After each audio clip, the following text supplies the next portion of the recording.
Christmas to all who celebrate it. Yeah, Christmas Eve. I just hope you're having a lovely end of the year. If you don't. But either way, yeah, Christmas Eve, Eve, day 24 of Listmas. As said yesterday, Noah will be ranking will be tiering every Sonic platformer game with an asterisk because there are a few exceptions that didn't make it here. okay, And yeah, we'll start with those. There are 4 games that didn't make it into the list. but so all right, this was the one I pushed to the end of the event, and because I needed the most time, I'm for, or which I that due to well as I'll get to, which as I'll get to shortly, I had like plenty of time to do. Just a little bit of a side note.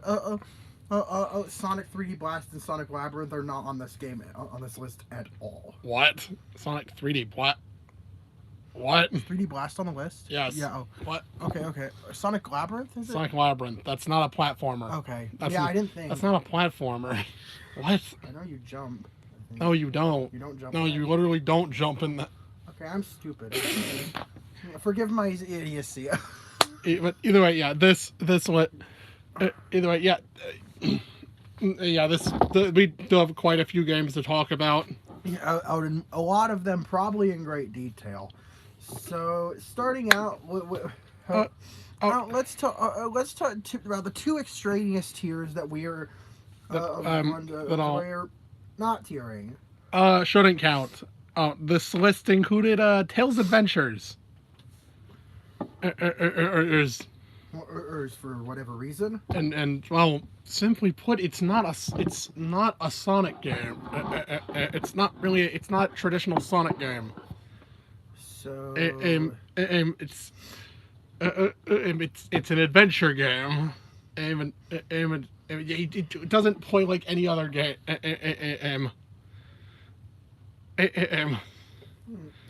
So it just really shouldn't count. It feels so far removed from everything else. Oh, it's a fucking Game Gear spin-off off title. Well, and I think it's fair that we're not counting it. And so yeah, I like played it for like a few minutes. Could not get into it whatsoever. I didn't know what I was fucking doing. And so yeah this shouldn't count. For several reasons, this isn't being counted. And neither do any other game with Tails in the title. Yeah. Okay, so now we are going to unranked for various reasons. We'll go over what exactly those reasons are, starting with Sonic Heroes. Well, I tried. I actually tried playing this. I even bought the fucking GameCube version, but in my copy, it doesn't fucking work. Yeah.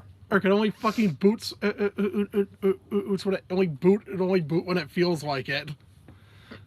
And otherwise, it gets stuck in the loading screen. And then you stuck playing on the PlayStation version, which is slower, and mainly it just didn't vibe with the level design of the game.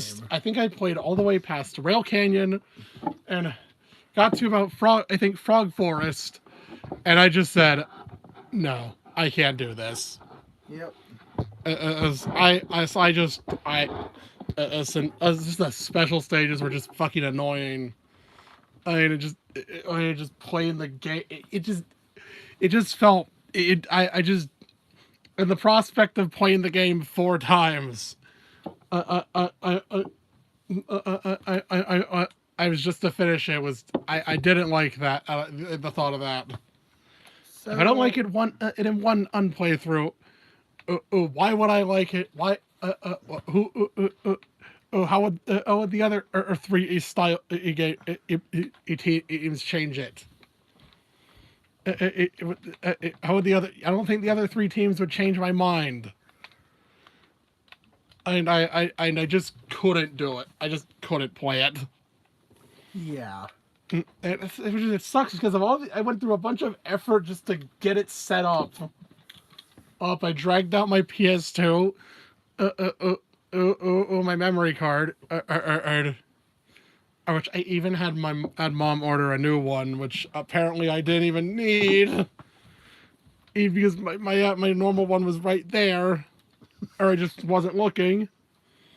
And it was just a whole mess, and it As in, didn't end up being worth it. it was So so yeah. yeah, we're just not gonna be able to really address it. And yeah, I just can't. I just couldn't get into Heroes. And with lack of full or proper experience, it doesn't feel right to properly tier the game. Mm-hmm. And though its placement probably wouldn't bode too well based on that. And, Yeah. so then there's then the other games in this list are In this tier are Shadow the Hedgehog. I don't own this game. And it's too much of a hassle to get a hold of. Of an oh god, I don't think I'd want to play it anyways. I don't think I'd want to play it anyways due to all of the terrible things I've heard about it. Probably dodged a bullet there. Oh yeah, Dodged a bullet. Gun game. Dodged a bullet. No, I did not intend that. Dodged a bullet. Yeah. But anyways, yeah. I probably wouldn't even like the game anyways. It really didn't seem. It sounds from what I've heard to go out of the way and attempt to find a way to play the game. From what I've heard, from a bunch of people, yeah, this game is terrible. Well, it's just not. I mean, with like the poor controls and just how tedious it is. Just having to play through it so many times. It's only for it to not even fucking matter. Because there's a true ending that you can't get until you've gotten every other ending. And the laughably terrible story Story and writing, it's just... This is like taking candy from a baby, which is fine by me. The game that fucking ruined Shadow's character. The game that ruined Shadow's character, and they never tried to repair it. Well, tried to, but what is his reputation and now became just that one edgy character. The edgy Sonic. Like there's which I don't. Which is a major disservice to his character. This game was kind of This game. It was This game felt like an insult to Shadow's character in Adventure 2 and Heroes. Because kids want on Sonic to have a gun. But obviously they didn't want to give. So they made So if I'm correct, that's why Gamma was created in Adventure. Bro, this isn't Sonic. It's a big robot. Because Sonic shouldn't have a fucking gun. And that's completely out of character for him. They had Eggman and for shooting in stages. No. You gotta get. No, let us move fast and shoot. All right. Yeah. Wish granted. This game just feels like a joke. It really does feel like a joke. But yeah, the point is, I don't own the game. I mean, even if I did. I don't even know if I don't think it probably wouldn't rank very high. And finally, Sonic 06. I own this game. And he does have memories of it from when he was younger. I've had this game for almost 10 years now. I have just never finished it. So unranked. I suppose you can probably say some stuff about it at least. Yeah, from what I do, I haven't. Well, the thing is, I almost finished Sonic's story. He did some of Silver's, and nothing in Shadows. Yeah, he couldn't get past the first level with Shadow. Yeah, because I was a stupid 10-year-old playing this game. And I was the guy who got lost in Austin Sonic Adventure, or dropped the game afterwards. Yep. And also why I never got past stage 2 in Adventure 2 on either side. I was that stupid. To be fair, those are fucking random. Those treasure hunting is complete RNG, but I got lost in Tails' story. I remember. Yes, I or did. Because the map didn't know where to go. We were supposed to go somehow. Point is 06. I almost finished Sonic's story. And I think I probably just got lost Austin Silver's. Because thing is, my gaming setup at the time was very different. Mm-hmm. And I didn't have my computer. We had the Xbox up in the living room. Upstairs. Then we had it down here, but I didn't have my room down here. So it was inconvenient trying to look shit up. Nowadays, you could probably do it. And I just don't have the... If I ever felt like it. We might, like, genuinely have a standalone video for 06 at some point if no one gets around to playing it. I feel like it's more of a matter of when as opposed to if. Yeah. Like, I mean, I there's couldn't... nothing really stopping him from doing it. And also, like, I was trying to fucking grind for all those damn... to get the stupid gems. Gems as well. Isn't, like, super necessary. To fucking break the gems that fucking break the game. The game-breaking gems. But that just requires you to actually be good at the game. Which he was not. But anyways, yeah, 06 is just a matter of time. Hell, I might... maybe even... maybe I could even... yeah. Maybe you could do that for Sonic Day. When's that, June? That's in June. And I don't know. I'm sure you'll have the time by then. Yeah. That would seem like an appropriate time to talk about it. Or hell, maybe if I have like some way to play like Project 06 or some shit. That would be even better. It's a it's a fan remake. It's actually a more refined 06. I think you should play the original first. Yeah. And then see how Project 06 is. If I have something to play it with, some way to play it. But anyways, yeah, that's the unranked here. You're now couldn't do it. Shouldn't count. Couldn't do it. You couldn't bring yourself to do it. Don't have it. And didn't have time to play through it. Yeah, that's that sums this tier up pretty much. So now to the main list. Yeah, like 12 minutes in. 12 minutes in, and we get onto the main list. We have F tier.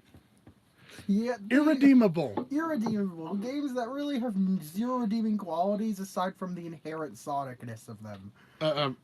Like music or some shit. Aside from like stuff like music and Sonic being cool. I don't know, but these games are. Gameplay of these games is. These are some of the worst games. These are some of the worst games I've ever played. That's the magic of Sonic. There is such a vastly inconsistent degree of quality. Such an interesting spectrum. Spectrum of Sonic. So these can be the best. Some of the best. Could be incredible games and some of the best I've ever played, or absolutely abysmal experiences that you look back on. I wouldn't wish this on my worst enemy. It is. So, yeah, let's start at the worst end of the spectrum. Sonic 2, 8-bit. not so confused with the Sega Genesis Classic. We'll talk about that later. At a much higher tier. I think when I first sent this to a friend, you may know who. Yeah. They almost placement. And thinking I was talking about the console version. No. I had to clarify that that is the handheld version of Sonic 2. Which actually came out first. Which is bizarre. Imagine thinking this was the actual sequel. I feel bad for anyone who thought that. And I just thought the sequel was horrible for no reason. Also the fact that the Master System version didn't come out, only came out in Europe. So Western players were stuck with screen crunch.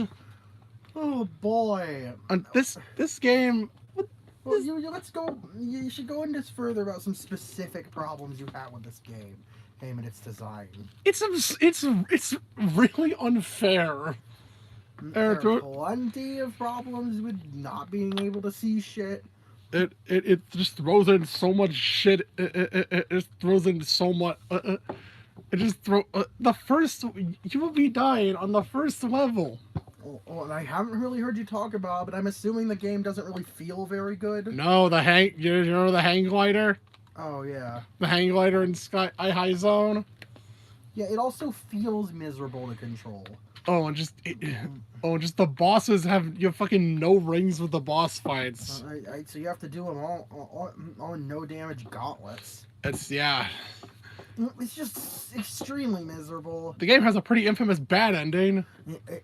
In that heavily implies that Tails straight up fucking dies if you don't get all the Chaos Emeralds. Yeah. Either way, yeah, I think I even made a fucking Reddit post about that. And it's an absolutely fucking atrocious game. This game is, to be fair, it also wasn't made by the same. It also wasn't made by the same devs and developers as the first and later games. So at the very least, it's not a stain on their track record. Not a stain on Aspect's record. Not a stain on Aspect's record. I'm getting a case of deja vu here. What? A series of handheld game is a series.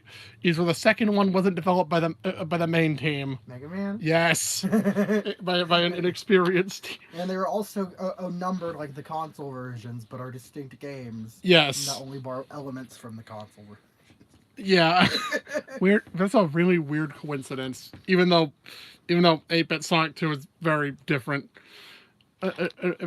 This fucker had Green Hills, not Green Hill. Green Hills Zone. And I think they ran with the color theme. Yeah. In level names, which kind of I think is interesting at least. But I don't know. Yeah. But like, too little, too late. The core gameplay experience is absolutely miserable. Mm-hmm. Just literally play console Sonic 2. No reason to play this unless you are like morbidly curious about its existence. I fucking played all these on my 3DS.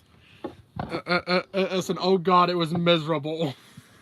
Yeah. Anyways, speaking of miserable, Sonic Blast. 3D Blast. 3D Blast. Sonic 3D Blast. Oh Jesus. This was this is what the Genesis got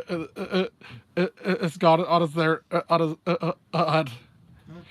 and well because the Saturn was supposed to get Sonic what was the game Sonic called? Extreme. Sonic Extreme, but that game was canceled. Also, it was a compromise. They just ported. I'm sure any longtime Sonic fan knows about Sonic Extreme. So to compromise, as they had to have something out that year in the Saturn. And so they made a port of Sonic. So they just ported 3D Blast. And either way, this game is just miserable. It's just the fucking gameplay loop of this.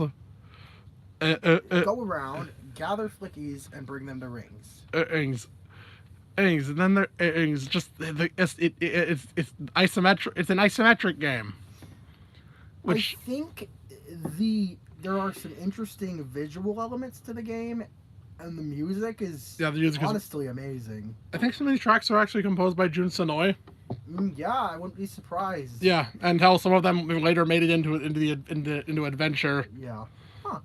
Or I think most certainly Green Grove and Diamond Dust. That's cool.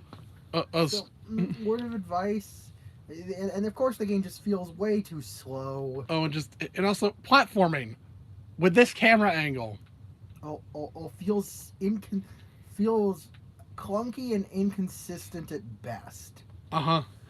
There's also the fucking this game also like introduced the homing shield, and also has the spin dash as a separate button. I'd argue this game probably did enough important that it should have been an E tier. But it is important it is important, but it's just it's not fun. Playing it's so dull. Oh, it just gets so dull and tedious is the best way to describe the gameplay of it. It's just how it. It's a real shame. Though I know there is there was a director's cut release the game by the by the original director. But I think at its core it's still 3D Blast. That's even cool with the extras added in. And the game does not have a save system. Do yourself a favor and don't play this game. And do yourself another favor and just go on YouTube and listen to the soundtrack instead. Yeah. Yeah, go. Yeah. The soundtrack goes hard. Yeah. So what could be worse than Sonic 3D Blast? Sonic Regular Blast. Sonic Blast on the Master System. That version only came out in Brazil, by the way, Yeah, because the Master System is really popular there. I think it still is. Yeah. Yeah. It's also and how. Yeah. Then so with just the Game Gear, or at least on Game Gear. It sucks. Oh, it's miserable. This is actually Knuckles' handheld playable handheld debut. And goddamn, I am so sorry for you, Knuckles. It sucks. It just it also just looks really ugly. Oh Jesus, it's ugly as sin. It's and the level design.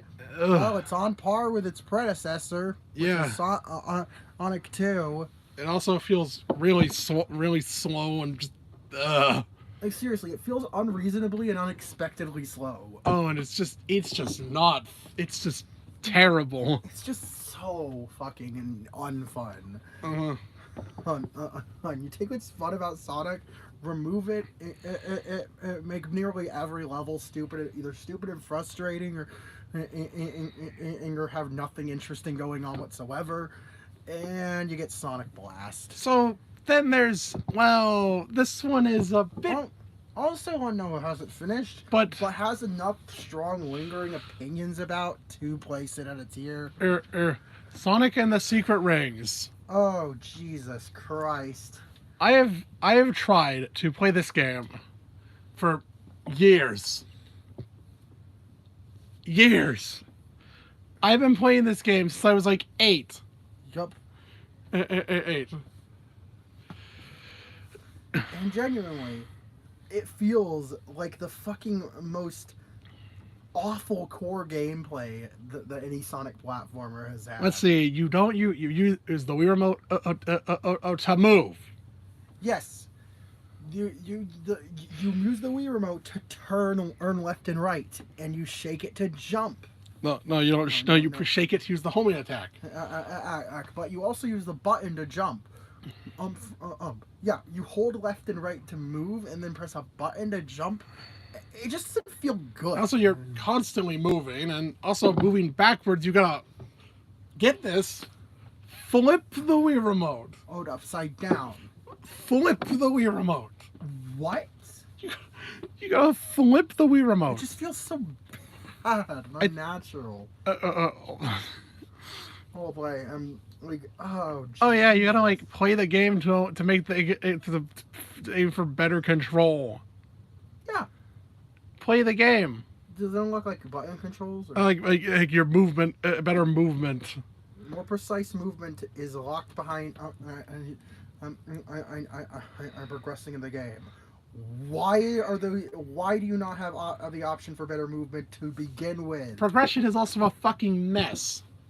Is you're not told what the next because you unlock a bunch of missions at a time. Fucking hell. But it doesn't tell you what the one you're supposed to do is. You just have to guess. God forbid you end up playing that stupid dinosaur mission. Stupid miserable fucking dinosaur mission. You fucking collect the dinosaur eggs. Go collect dinosaur egg. Yay. Eggs. God forbid you play a bunch of these stupid tutorial missions. It's just miserable. Also, helps you like 7 rings in hand. Because this song plays every time you clear a level. Every time it's there in the mission. It's great. And it's there when you beat a level. It's there when you finish a level. It's the final boss theme. No, it's not a bad song, but it's so overused. God damn. They use it way too much. It is just to the point where you get extremely sick of it extremely quickly. Oh, did I mention this game had a multiplayer mode? Yup. It's Mario Party. It's Mario Party. What? And also, to God, the fucking Mario Party spin-off mode is more fun than the actual game. But But thing is, you also like need it, but you need to like collect all these damn fire soul. Also, a lot content in it, so. And it's some of and these aren't fucking easy to get, and especially with even how the game controls. It just so the thing is, this game wouldn't exist. This game wouldn't actually have existed. Sonic 06. It was meant to. Was meant to release on multiple consoles at once. Also, it was meant to get a Wii release, but when they got the dev kit, they realized it was as they couldn't do that in time. It would require too much work. Or to remake because it was too big and complex of a game. And they wanted to take advantage of the motion control. And wouldn't you guess it? This honestly just makes Sonic 06 honestly just makes you feel more bad about 06. Because it didn't even get to be on the Wii. 06 was a tragedy. But the team was split in half to work on this. Dear God, I'm sure you'd much rather be playing 06 than this game. Yeah, probably. Even oh God, this at least I can control. I know at least you can control yourself in that game. Yeah, Secret Rings. Never finished it. Never finished it. And never plan to. Oh, it's awful. It is. It's plain. It is awful. Miserable. Yeah, that's a lot considering the other games I slogged through. The other fucking games I slogged through. And this gets in the bottom of the list. Listen, I didn't even finish it. Oh. Well.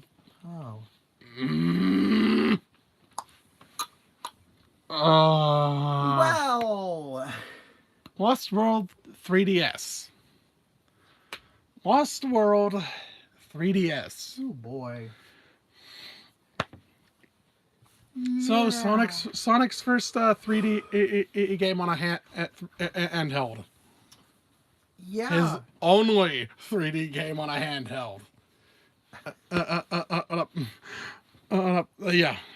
Well, that in and of itself is maybe a bit of a red flag. So this is from Dimps. If I'm correct, Act never made a 3D Sonic. Oh, okay. They made a game. Actually, they developed a version of a game we'll get to in the next tier. But yeah. Oh boy, Lost World 3DS. This game was always just a morbid curiosity for me. Is it really that bad? Yes. The answer is yes. And the thing is, I went out of my way to get every Emerald, which I don't recommend.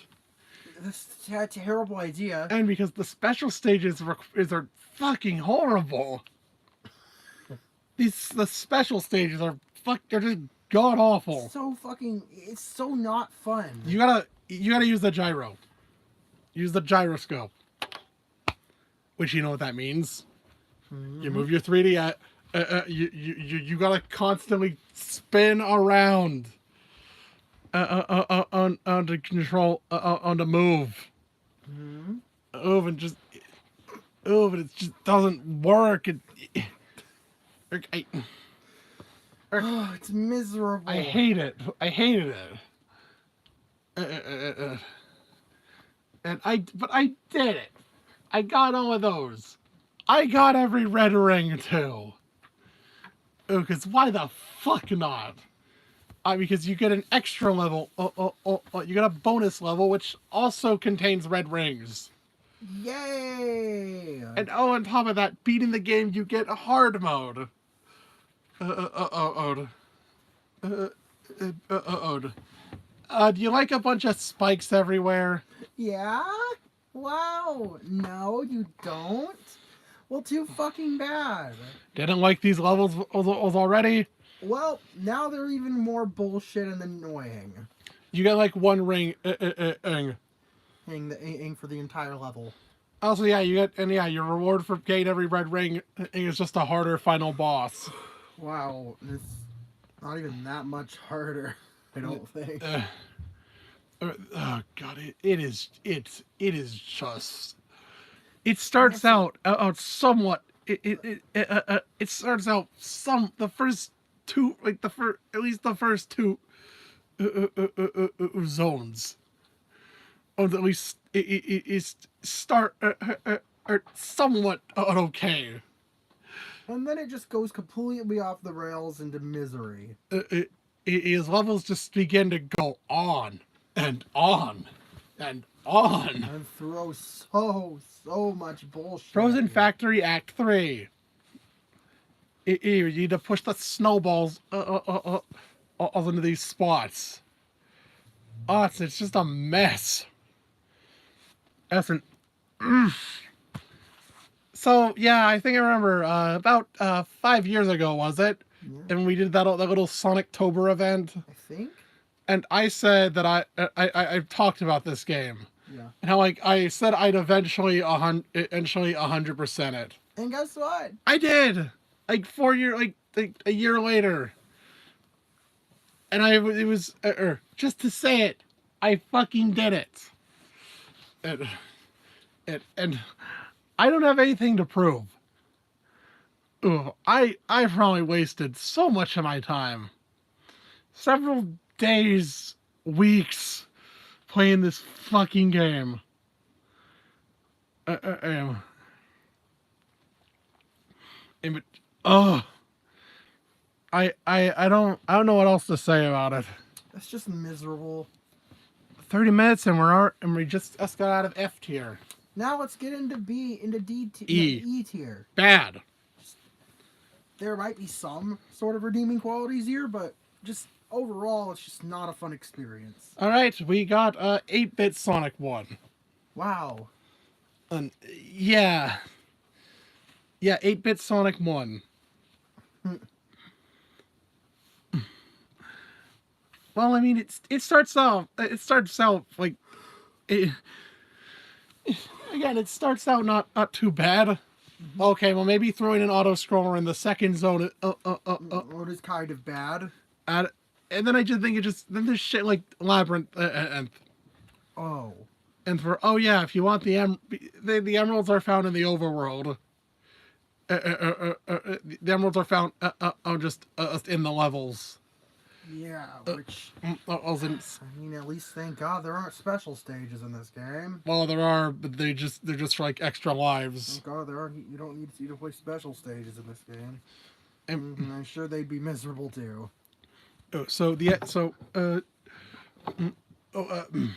Yeah, but and then there's the one in Labyrinth Zone where you need to fucking I think you might need to actually like take a hit to get.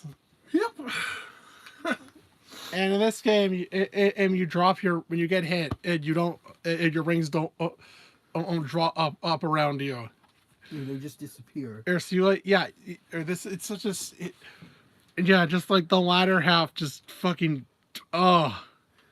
Absolutely miserable experience. Just the latter half is just fucking stupid. Stupid, painful, not fun in the slightest. It just barely gets out of But it's not miserable enough for F tier. Yeah, it's not. Not. I mean, what, like, yeah. At its core, it's still a version of Sonic 1. Not. Not a good version in the slightest, but it is still technically Sonic 1. Next up, we have Chaotix. Yeah. Chaotix featuring Knuckles the Echidna. I believe this game is somewhat divisive within the Sonic community. Yeah, it is. This game has never gotten a re-release, and I probably know why. Why? It's not very good. Yeah. It's not very good. Yeah, that's a fair reason. And it's not it. And this game is just yeah, the Soul Knuckles' sole debut, game. Wasn't even and centered around him and originally. Knuckles is chaotic. X is an English title exclusively. The Japanese version is Chaotix featuring Knuckles. Yeah. Oh, so he's very much just meant to be a guest character. I mean, this game does have this game does have an interesting development history. Originally something called Sonic Crackers. Just a prototype for something called Sonic Crackers. Sonic Crackers. It had Sonic and Tails with It was connected via a ring. And then there's like some like these weird top-down levels. Either way, it was. The core concept was taken and changed to have a different starring cast. Ultimately resulting in I think Sonic just being converted. Sonic being converted into Mighty. Yeah, with Sonic's assets being repurposed as Mighty. In Tails just straight up getting removed from the game. Tails just being entirely cut in every aspect. Actually, only Are there still assets for Sonic internally? No, they were all just Mighty's sprites were just reskinned. Yeah, they are reskinned Sonic from other games. No, just from those assets. Those assets. And Tails, he's well, what about him? Well, I mean, there's this there's that glitch character. There's the asterisks character. The one that's all asterisks. If you go to the level select, act the fucking white and red Knuckles. Yeah. Also, I think and can still kind of fly. Yeah. As fans dubbed him. It has some of the coding for Tails. Yeah. Yeah, they just never got removed. Properly removed all of it. But either way, yeah, the game. But that aside, but this game is it drags. Let's see. There's 5 zones with how many acts? 2, 3, 4, maybe. No, 5. 5 acts. 5 acts and a boss. So there are 25 stages in this game with only 5 different aesthetics. Feels like no enemy is either, or like barely any enemies in the game. And so a lot of levels just feel empty and boring. And just they're really vertical and shit, and it is just weird physics-based mechanics. Excellent. Yeah. And it's the game. It's there. It's yeah. There's a bunch of playable characters here. Yeah, you got Knuckles. You got Knuckles. Knuckles, Vector, Charmy, Espio, and Mighty. Mighty has the weird wall jump. Vector can dash in any direction, also climb walls. Espio can run on walls. Charmy literally breaks the game. Z could just fly over everything. And then there's the characters you only get through. You just random. You can't select. Green, Heavy, and Bomb.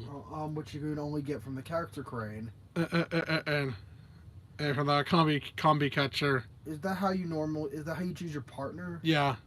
Yeah. Or they're supposed to be punishment characters. Yes. Or supposed to be, or you don't want to get them because they make the game harder. Or Heavy is just slow. Heavy is really slow, and and Bomb can just explode. Randomly, and he'd hurt you. I think Heavy might actually have his uses. Yeah, for you can throw him at enemies. You can throw him at enemies. A Bomb is just purely bad. But God, and just the oh yeah, for sure, yeah. Then there's like the special state edges are is well, and then the special stage is like use your ring count out as the timer. Or which is an interesting concept. Or but you gotta yeah, if you like running through vector running through fucking polygonal is and shit. You know, through these lines and collecting in blue spheres. Yeah.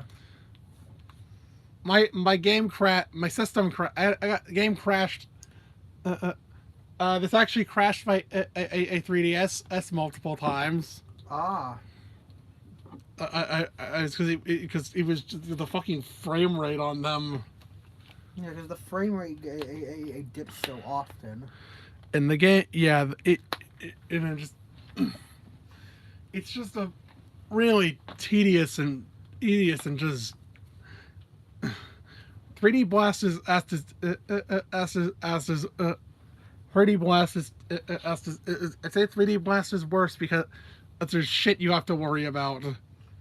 Here it's just a bunch of nothing. And you just which is a shame because it seems like the core concepts of the game were fine. It's mainly just a really too many levels and not enough going on in them. This game fucking drags. If it weren't for the massive amount of padding in it, I'm sure it would have been a vastly more enjoyable experience. Yeah. You know, it was kind of standardized that I think it was just made standard that that each level has 2 acts and a boss. Oh, so I guess they thought the game would be too short if they did that. 5 acts, acts and a boss. 5 acts and a boss is too much. I think they should have had 3 acts per stage and tried to make those levels more interesting. And it also just,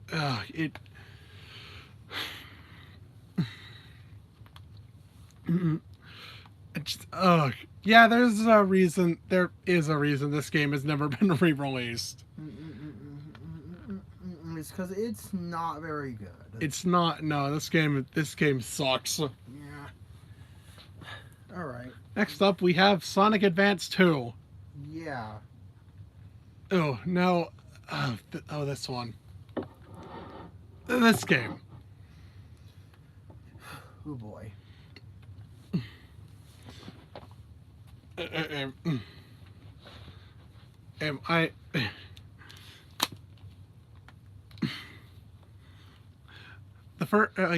think like the first half the first half of it is the first half of it is fine, and then you get to the last 3 stages ages where they throw a bunch of bullshit at you with random bottomless pits. So the game has, and then evolves into one of the most frustrating Sonic experiences in the entire franchise. And also, the trick system, which it doesn't teach you about. Oh, and you need to know. If you want to get past the latter half. Good luck if you don't. Then there's like the whole thing about the Chaos Emeralds. Wasn't how those are handled in this. You gotta collect 7 and special rings. 7 of them. Yep. You need to collect 7 of them. That's a lot. And then play these really stupid special. They play these really stupid levels. You just run around and grab rings, eggs and shit. It's that wouldn't be as bad if it wasn't for how you had to play the game. It wasn't for how if you wanted to actually fully complete the game. Getting the emeralds is one thing, but you also have to play the game 4 times. As well as getting the emeralds with Sonic.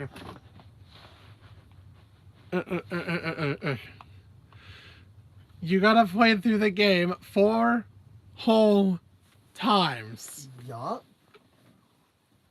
Oh yeah, did I mention each character has their own set of emeralds? Mm-hmm.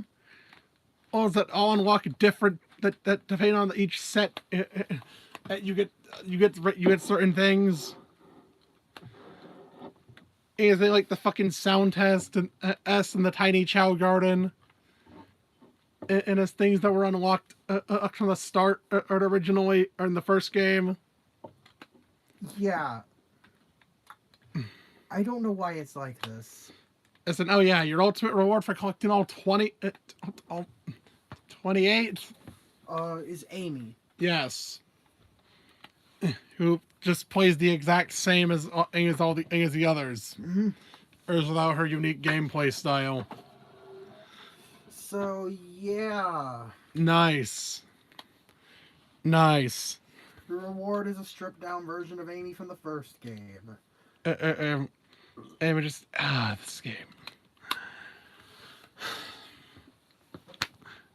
I don't know what else to. I don't. Ugh. Events 2 is just frustrating. Mm-hmm. It's a frustrating It's experience. sad because it starts out so promising. Also, the fact that if you get a game over, you gotta replay. Or at any point, you have to replay that the whole zone again. Why? I thought we'd evolve past this level design, past this game design. I have unnecessary padding. Isn't the fucking boss in Sky Canyon has an instant kill hand attack? Yay! So, oh yeah, you got that far? You somehow survived Sky Canyon, and it beat the boss so that set of with how many lives you have, no matter how many with the lives you have. Nope, no more lives for you. Oh, fucking. It's just.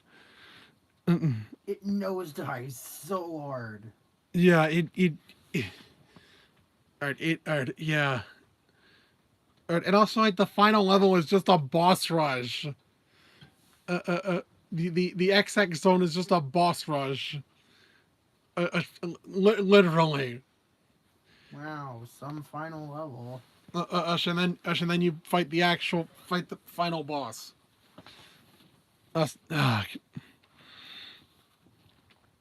Terrible. Yeah. Then we have all right. Moving on from that is oh wait, the rest of these are all from Dimps. Yep. Sonic Unleashed. I got this game very recently. And decided, well, I gotta time to knock this off the list. It's because it's an oh no. Oh no, oh no. Sonic Unleashed. Yep. What do I have to... Well, I mean, for one thing, the fucking... well, you got the fucking hub worlds, which are just menus. The hub worlds are relegated to menu screens in this game, with no actual movement in them. Character interactions are static images. Yes, it does streamline going from level to level, but it also removes a ton of the charm that Unleashed each have. Yeah, HD. The HD version has. And just well, I mean, you do collect medals are earned through earned by how well you did. As opposed to having them hidden in weird spots, which in some ways could be considered an upgrade. Because I don't think you want to go exploring in the daytime stages. Don't really encourage you to explore. I feel like it should have been a mix of both, where daytime stages reward you for performance, and where hog stages reward you for exploration. and and yeah, and also it's just they're just. I feel like there's a lot of input lag. Yeah, like it's weird. It feels like there's there's a noticeable amount of input lag sometimes. I'm yeah, just fucking or just eats my input. Even though I swear I pressed the button, and it It just leads to a lot of cheap deaths that don't feel like the player's fault. movement just feels really stiff. It feels really stiff. If in the simpler controls make things that were completely trivial on the HD version absolutely frustrating to deal with in this game. For example, Oh boy. when playing as the Werehog, it has this move called the. Oh. You remember what it's called? It's just the mid air attack. Yeah, if you attack in midair as the Werehog while dashing, Or just in general. You send yourself flying. Now the thing is, this is a pro. No, it's mainly a problem because as to dash, you double tap up the stick. In the HD version, you had to consciously decide to dash. I had to hold the trigger. Yeah, hold the trigger to run. You couldn't accidentally. It wasn't. I think you were like stopped a bit. I think you like stopped a bit before you went off a ledge. It was rare that you were accidentally dashing.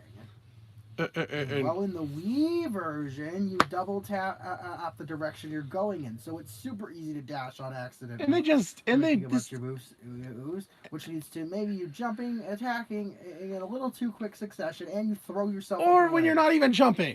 Yep. No, not even when you're jumping. And You're just attacking in general. and the Werehog also just feels really slippery. In this game, because the controls are so simplified. I think it's there. These were designed around on the Wii remote on motion controls. And so the button input version of the control scheme feels underdeveloped. Yeah.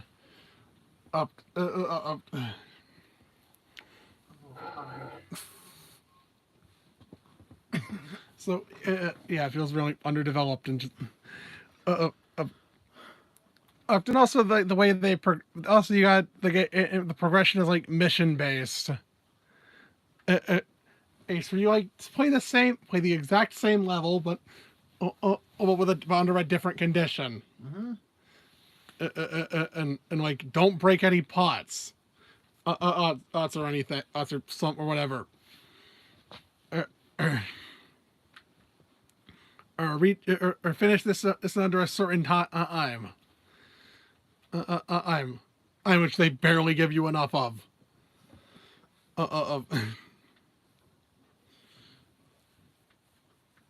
And then there and also like there's no stat system at all. Oh, there kind of is, but I think the Werehog stats are raised to manual. It is without your control. Yep. Well, so it feels a lot less customizable because it is. It is. It's just as how much. Yeah. The stats just go up however they. Just go up in a set order, or as you level up. Yeah. Sonic doesn't even have any. Sonic can't even. Daytime. You can't even. You don't even have any stats. That's to customize. It's just. I also think is you could also just raise your stat. Remember how you could just raise your stats in the middle of a level if you needed to? Can't do that. Yeah, you can't do that here. Yep. And just the final level. Oh god, the final levels. Level. Eggman Land. It's split up into multiple stages. It's split up into multiple levels. All right, and they're bad. Oh god, the fucking missions in this game. So I think to progress, you need to beat Eggman Land under a certain time limit. Then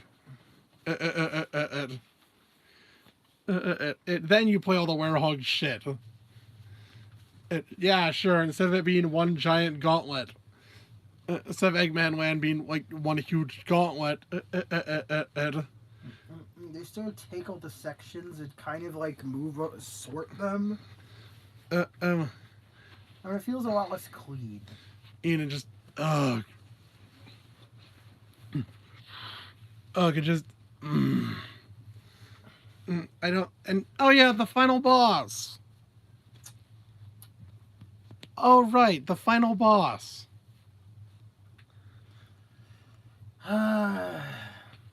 Well, so I actually had, I did all the Sonic section in for Dark Gaia. Yep. And I had to do the Supersonic section. And then the Colossus fight.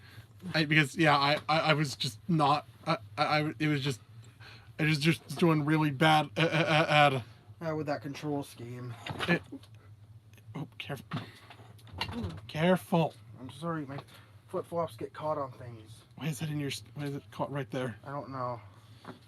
I think it's plugged in. Let me unplug and replug. Alright. I think it is. Yeah. It's working. Alright. And so, Alex had to do it himself. Alex had to do the other phases of the fight. Well, you weren't controlling Sonic as normal. Yep, I can say that. Alex helped me out with a Sonic game. Because of dumb gameplay mechanics. Yep. It's fucking playing boxing and whatever the hell a perfect Dark Gaia is. It's just they took such an amazing game. Oh, spoilers! And and just made it not fun. I just don't. Yeah, Which I guess is a feat in and of itself. But not something to be proud of. That's for sure. I got this game for like $20 though. Yeah, so it's not. My copy that is much. sticky for some reason. It's not that much money wasted at the very least. But still. Just if you can play the HD version of Unleashed. The Wii version's miserable. Then we have.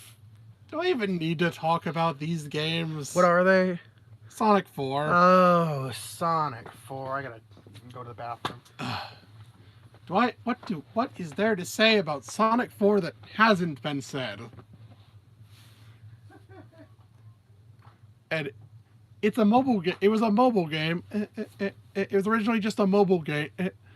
And that was thrown. It was haphazardly. That haphazardly got. It was suddenly just turned into Sonic 4. Or because that suddenly became Sonic 4. And to make up for and to try and hide its short length, they called it Episode 1.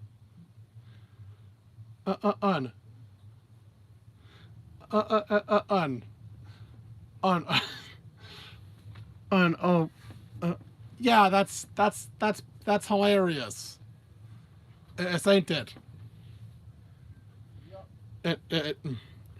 Because they put it on consoles, but wasn't to justify it, they just called it Episode 1.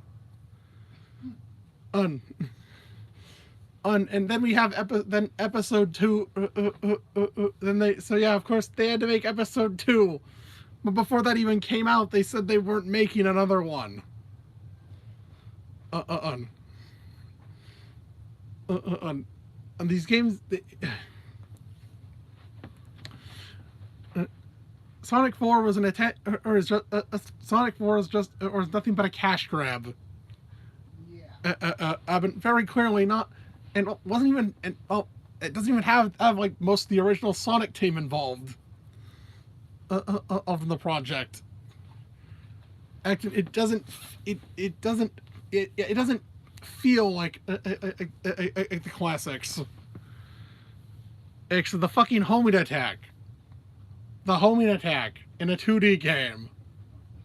That's not inherently a problem. It's not inherently a problem, but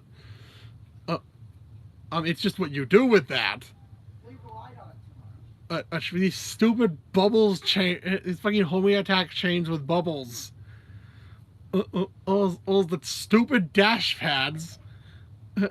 These damn dash pads. Adds the fucking springs. Everything feels so fucking. It just feels so automated. And it's just stupid. And it's just, oh god, this game just looks fucking ugly. I guess they turned Sonic into an idle game. This game also just looks really ugly. Like the amount of shine they put on everything. I think it's worse. The more I think it's worse with each version.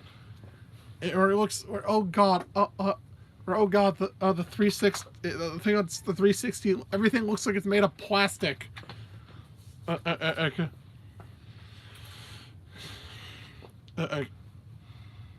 could just episode 1 just had episode 1 just feels so bootleg.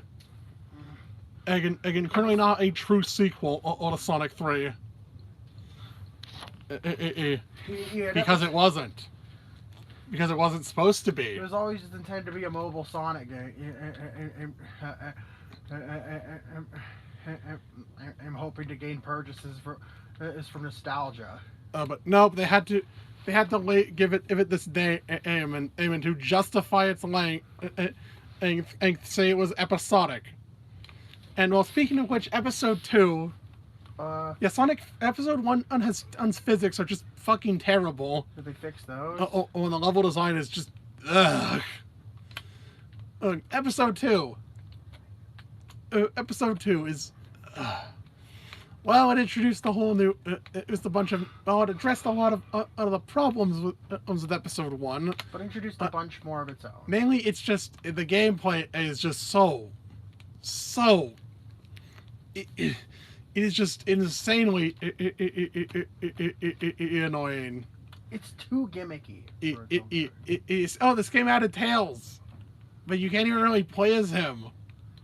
I mean, you have this whole team system. Even if you try and play like multiplayer, it doesn't really do any. You can't even really do anything. Yeah. And so yeah, Tails' whole gimmick is this. Tails' whole gimmick is the. Tails is just used as a selling point, like in episode 2. He's mechanically shallow and not properly implemented as a playable character. And so, well, what do you get? Well, you have these combo. These combo moves that are, I think, required for progression in some cases. You gotta fly. Use Tails to fly. Use Tails to do this spin dash. Which looks. Both of them. This. Which looks suspicious. Mm-hmm. Oh, the fucking super spin dash, I guess. Sure, double spin dash, whatever the fuck you want to call it. This is either way. It's a really weird looking one. Yeah. And it looks like something that would land Sonic in prison. Yeah. And then it's just Tails is just used as a gimmick. And that is just inherently kind of fucked up. Oh right, this game was also like a tie-in with CD. Oh yeah. Because of the remaster. Episode Metal. No, episode Metal. This doesn't get its own spot. But we should talk about it. It's episode 2. It's episode 1, but with episode 2 physics. It's used as your lock-on bonus that you play within episode 2. Yeah, it's a save data bonus in episode 2 for having episode 1. You can play through those levels in reverse order as Metal Sonic. doesn't mean you get. Yeah, yeah. Wow, yeah. Way to just fuck. Yeah, wow. Advertise as a lock on mechanic. Funny. Hey, but you don't do anything else with that. It's not like you can play as. It's not like. Cool if you could like play as Metal Sonic in the regular levels, Or if he, had his own physics. Yeah, Forgot to play as Tails in the first game, maybe. No, of course not. No, it doesn't. It's not. It is nothing like Sonic 3's Sonic and Knuckles lock on mechanics. And absolutely laughable. Oh, They tried to pass it off like and that. These games have no legacy. Yeah. These games have no legacy. What do you mean by that? Like whenever, like with the fact that they're digital only. With that fact, it's like if those fronts ever close. This game, it was just gone. On and just no, on a legal way to play it. These games, Sonic 4 is yeah, it's all right, yeah. Also, episode 2 just ends on a cliffhanger. It's an insult to classic Sonic. Yeah, episode 2 ends on a cliffhanger, or even if you got all the emeralds. Yeah, they weren't even planning on making an episode 3. It was just there for them to follow through if they did, which they didn't. In which there was at some point, like they had they might have had plans to do it. Since there's an unused to be continued in the game. Hey, but it seems like during development they decide. They decided no, let's not do. It's not worth the effort. Because I don't think these games are particularly popular. No, they weren't. Well, hey, episode 1 was the first time Super Sonic was playable on a normal stage since Sonic 3. Sonic 3 is the first time Super Sonic is playable in normal gameplay. Hey, but and not relegated to special scenes. Yeah, only the final boss. Final boss stages. But the thing is, also in episode 2, the transformation is canceled every time you perform a team attack. Have fun activating and reactivating it constantly and not being able to do so if you ran below 50 rings. Why bother? Why even bother incorporating it if you're never going to get to use it for extended periods of time? It's Sonic 4. I don't know what I'm struggling to find something to say about Sonic 4 that hasn't already been said. It's just kind of lame. It's really soulless. It's lame, soulless, and just a cash grab. Yeah, bottom line is they're just trying to make a bottom line. Yeah, basically. Now we move up to we're nearly over an hour into this already. And we have just got out of E tier. Now let's get into D. Passable. There's only 3 games in here. They're kind of not very good, but like I can understand why someone might enjoy them. Mainly just the not Noah's cup of tea here. Not for Sonic Chaos. Yeah. Wait, what do I even have to? What do I say about Sonic Chaos? What do you say about the game? Is like absurdly really short and really easy. And then has a really stupid final boss. I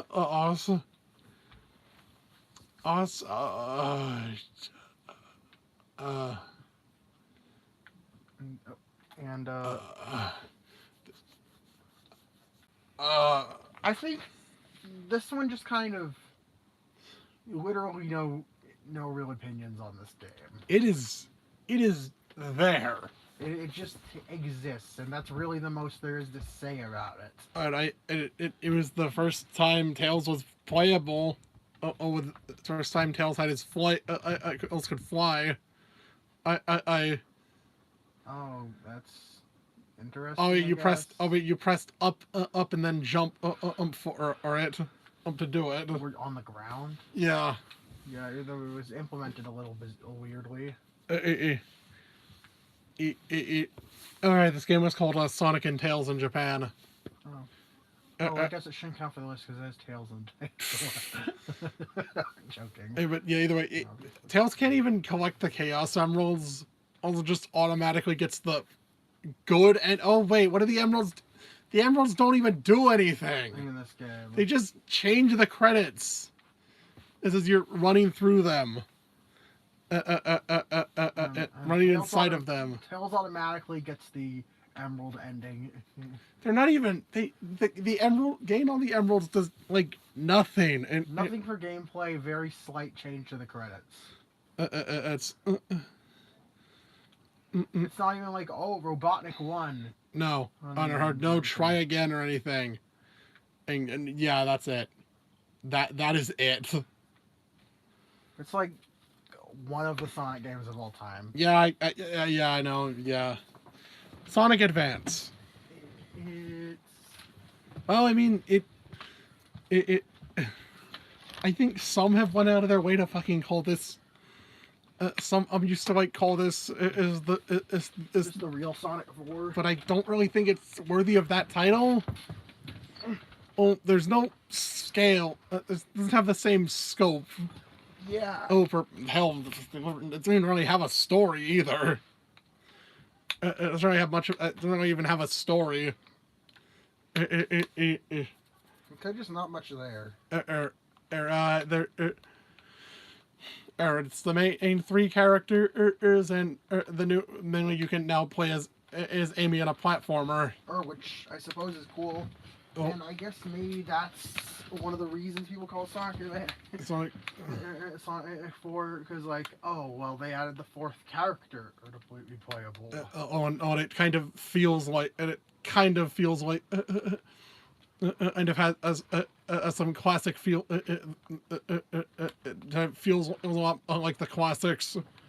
Which, yeah, I suppose I understand. But why it's also just really short, or there's not, again, like no real story or anything. If it's comparable to any of the classics, it would be Sonic 1. On its fairly basic. Basic, short, and simple. But oh god, the fucking special stages. The special stages probably bogged this down. That is definitely what bogs this shit down. And also like the final stage, it was like the final zone, too. The special stages is this pre-rendered shit. It's pre-rendered half pipe. I with terrible depth. The fucking depth perception on this is terrible. Oh god. At the very least, you only have to get them with one character. But Take notes, Advance too. You also have to play the game 4 times. Yeah. For no reason. You still have to play through it with every character, even if you don't have to collect the emeralds with all of it. Like, why did they do In that? Sonic 3, you only had to play through Sonic story to get to Doomsday Zone. And collect all the emeralds. It's not like they made you play with Knuckles and Tails too. Knuckles was just meant to be played afterwards. Yeah, and hell, Knuckles is a sequel run. It's not. And Tails is just some weird what if scenario. Tails is a what if snenario. But either way, Advance did it. It's making you Advance 1 and 2 making you play the game in with each character's. I'll just lead to just a. It does drag a little more than it should. At the very least, it really does feel like padding because the game's it would be so short or be over so quickly otherwise. Because yeah, it's a handheld game. And they bog it down with unnecessary or stupid requirements because as they lack the ability to implement more mechanical design depth to it. Though there are there's a lot to like about the game, and like with the music, how there's even like there's even like. All right, there's even like the sound test. You got the sound test with the sound test with Amy. It just doesn't quite stick to landing. Yeah. and And even if it is an earnest attempt. um, and then there is a Lost World for console, also on PC.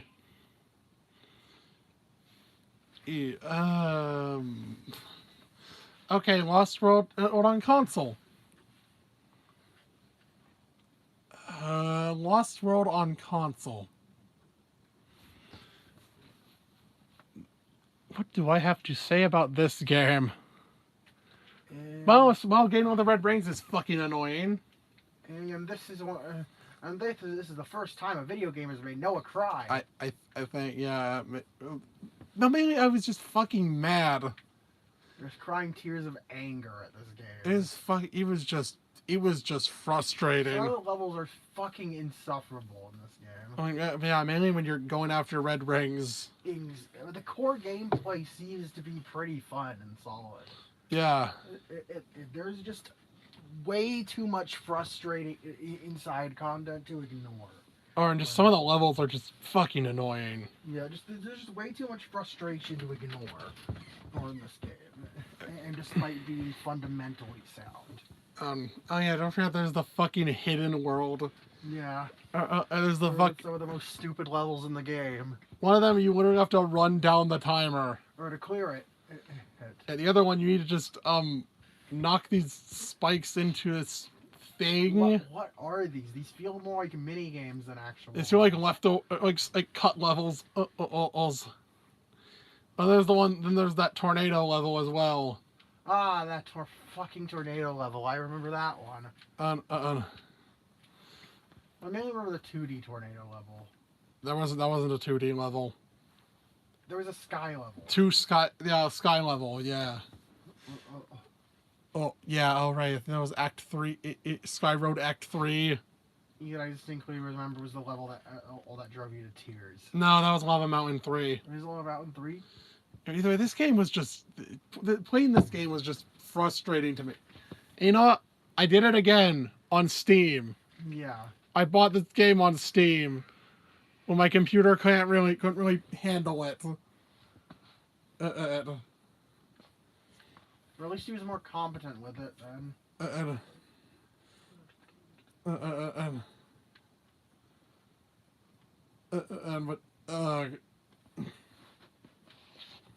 Also, this game introduced the fucking Deadly Six.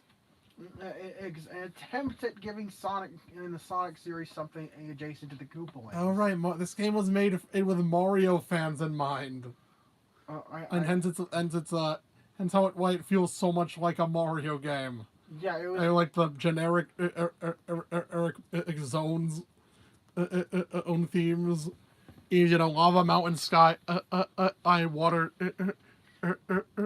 grass, desert, forest.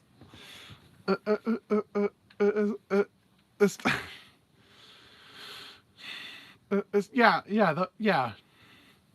Oh, it feels so much like the Koopaling, Deadly Six is like the Koopalings, I guess.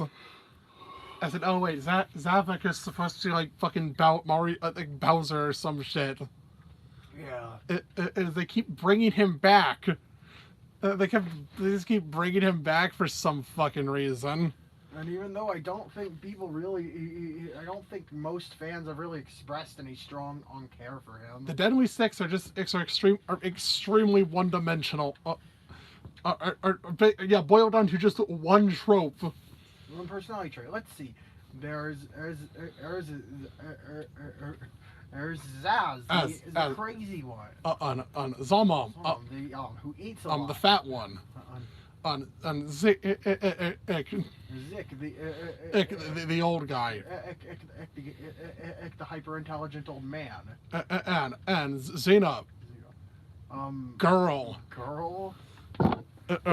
Zor, emo one, and Zavik,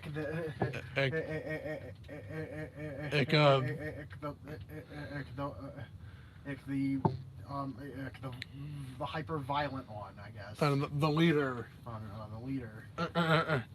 The leader of the bunch. You probably don't know him very well. That was bad. That was bad. And just oh god, the stupid ass the fucking story and shit. Oh, The whole geez. you don't trust me to do it. And this whole stupid melodrama with Tails. Else. I was like, why the fuck does he act like this? In this It's because oh yeah, they need because they need to work with Eggman. And and to shut down the machine. You don't trust me to do it. And then like it goes nowhere. Or sorry, I'll never doubt you again. I was like, Tails gets captured. cyborg. And they tried to turn him, and they attempted to turn him into a robot, but Tails makes it so he doesn't get, so they don't. I don't think it's really ever properly explained how that works. Yeah, they tried to turn him into a robot. But then he made then I think he reprogrammed it. It just so it wasn't so it didn't work. Or could he just got some? He just got some robo. Then you have this whole cutscene with like this cyborg tail. Does this mean you're finally gonna fight him? No, it does. No, it doesn't. And it's a fake out. Oh, it's just Tails make. Never. And then like very next cutscene, he just removed all that. Just didn't have the art of any of the cyborg shit anymore. Yeah, he was just trolling you. Tails troll. Tails does troll. Tails trolls. Tails trolls. Tails gets trolled. Or no, Tails trolls. Tails trolls. I was like, how it's just fake out death with Eggman. And of course, Eggman being a lousy backstabber, who could have saw that coming. Wow, who would have saw that coming? Who could have seen the main antagonist of the series? He's betraying Sonic coming. Yeah. Yeah. What an The game ends with Sonic taking a nap. Yeah. The game just, yeah. Talk about a note to end on. Okay. Anyway, Lost World console. It has a lot of good ideas going on, but it just kind of falls flat in the execution. But it's really frustrating. Yeah, passable. Yeah. Though it leans a lot more on the. Yeah, it does lean a lot more on. It leans harder on the negatives. I also think. Oh yeah, did I mention the wisps are in the Lost World? Why are the wisps in here? Because I guess they wanted that to be Sonic's power-ups. Oh yeah, they're just implemented so poorly. Yeah, they always feel like a pace breaker. Yeah, who the fuck wants to use the rhythm wisp? Honestly, that seemed like one of the less pace-breaking ones. How about the bomb wisp? Oh, fucking bomb wisp. The eagle wisp. That one looked cool. How about the fact that originally they were all tied to the gamepad. Yes. They were all tied to the gamepad. Before. Or even the ones that absolutely shouldn't have been. And the fucking laser and drill.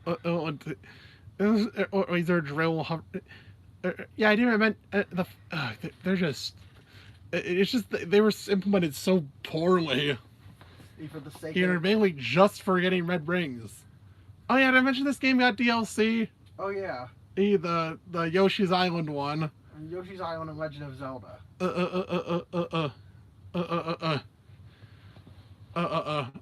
Yeah. I guess those were cool. But I think the Yoshi's Island one was kind of too advertised. I think was trying. It was like think promotion for Bully World. Or I think. I'm not too sure, but the point is. Oh, did you find one?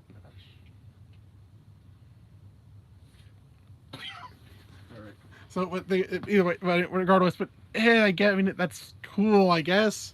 There was also the Nightmare Zone, from the bonus edition of the game, which the thing is the code isn't actually expired. Doesn't actually expire. No, despite the game. Despite the thing, the paper saying it already was.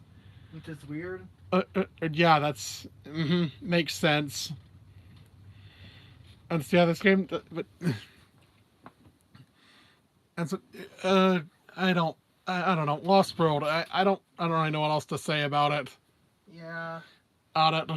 It is a pretty frustrating experience.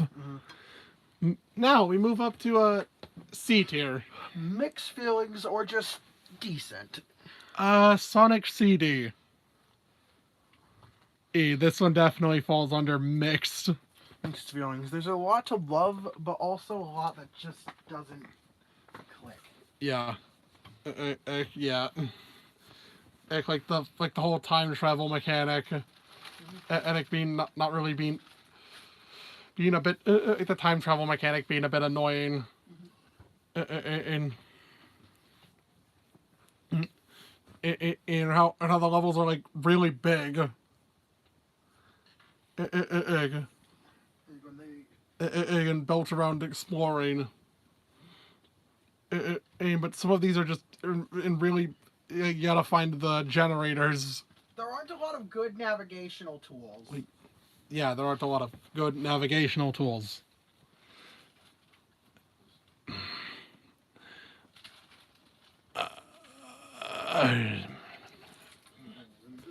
It wasn't it also just mainly like the like you if you aren't exploring are in stages that they aren't there's not much to them. I mean, when you are, it can be a bit. It can be really tedious. The game doesn't give you a lot of good navigational tools. Well, Like a game like this really should have had like some kind of pause screen map or something. and also finding some of these generators is really finding some of the there's some really obtuse methods. Is the finding some of these generators. Like, how about you stand on this and on this crusher, and it'll just throw you onto the generator. Am I right? Yeah. And then there's as I play how I play the game, aim the time stone, gain time stones. Oh, there's these really stupid special stages where you gotta hunt down UFOs.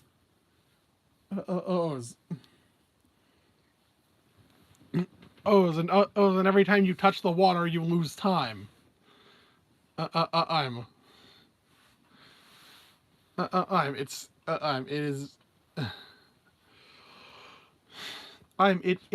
sucks. It just sucks.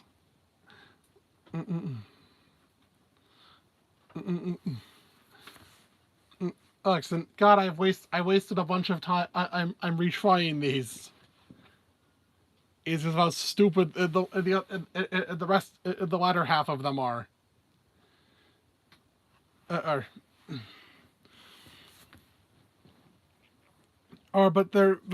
Yeah, there is a lot to like about the game. Namely the fact that the game has two whole soundtracks. As two completely different OSTs. I think with the exception of the future themes, it was just shared across with both. Both, I think, because those ones were made part of the internally part of the game, and I think that's why. I.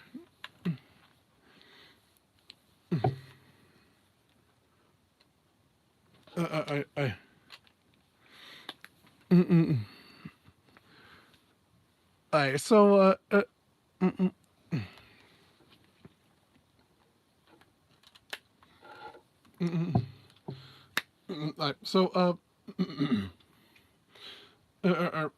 CD it does, and also this game introduced Amy and Metal Sonic to the cast.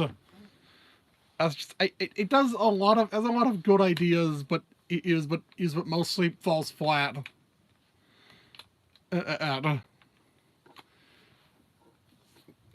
And also it's I think a bit harder to play. I think also just was a bit hard to play for a while. Well, if you weren't hard to play for a while if you didn't own if you didn't have the game on Steam or mobile. Yeah, it was hard to play on console. Oh, until the release of Origins. And I don't hate Sonic's. I don't hate CD.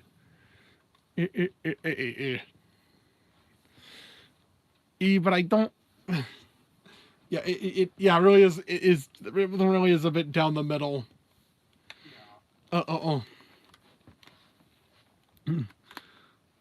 Then we have Triple Trouble.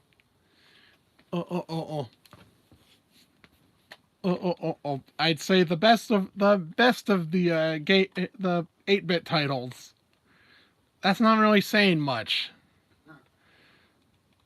Yeah, Triple Trouble clearly feels like there was a lot of effort put into it. Since it was just designed for the Game Gear. It didn't have a Master System equivalent, and at least officially. Yeah, it does feel a lot bigger in scale. Oh, as it has a as it has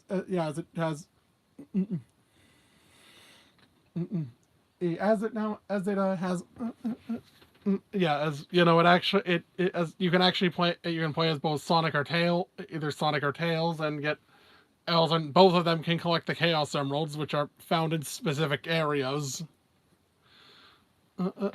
As instead of collect 100 rings, as you enter the special stage.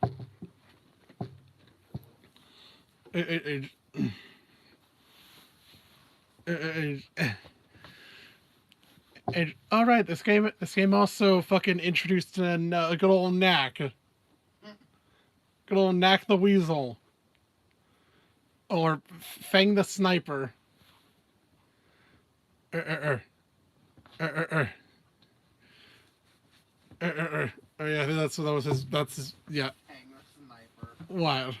That name. Fucking Fang the Sniper.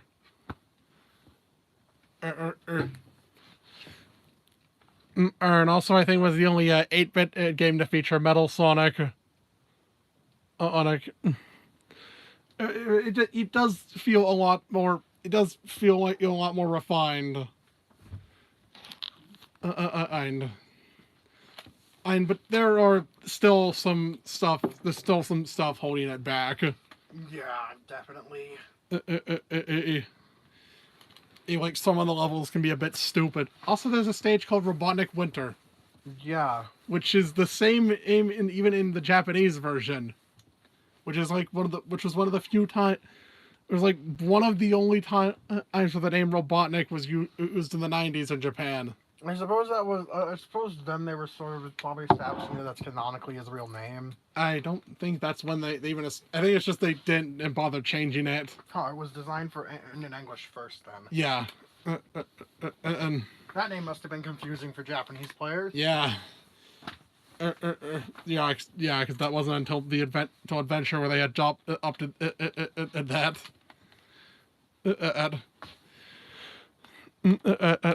So then we had. So, but anyway, I think Triple Trouble was. Yeah, I can yeah.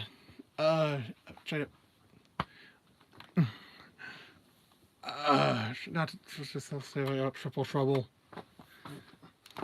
Oh, it does. It feels a lot. It just feels a lot more polished than the other Game Gear titles that came before and after.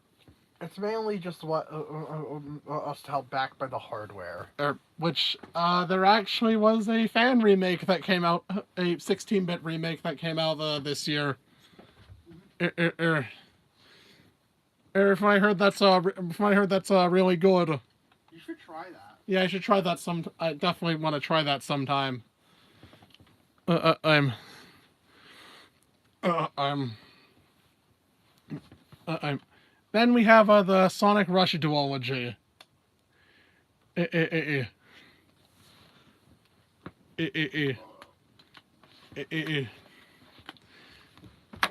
Sonic Rush.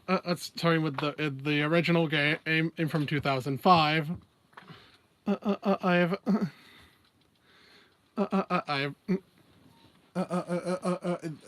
Yeah, I think it came out like the same day as Shadow the Hedgehog. Oh yeah, Sonic's debut on the DS. As well, yeah, it's fast. It's a much. It's True very. to its name of Sonic Rush, It is introduced the boost system. Introduced the boost system.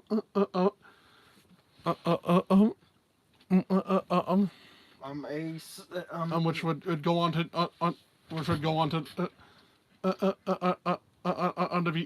underdefined in the rest of the later 3D titles. Though its implementation has been subject to some scrutiny from the fan and base as a whole. So, but the thing is, and then this game also, you fill the boost gauge with the trick system. Yeah. I mean, yeah. It seems, and also the fucking special stages are activated through having your boost gauge at having a high boost gauge. Yeah. But oh wait, well, oh yeah, might as well. Oh, that's one of my issues. Is being the later special stages are just fucking stupid. Yeah. And also, you only have to do them as Sonic. Like, you only have to do special stages with Sonic, at least. It is. Yeah, at the very least, you only need to do them with Sonic. What level is fan people? 25.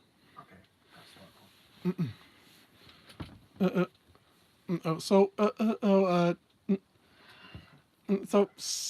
Okay. So then, and mainly it's just the last two stages. It is altitude limit and deadline. Yeah. And they're just fucking stupid. And it's usual the usual imps game style. All of random pits. It's you can't see. Your random death traps. Random instant kill death traps.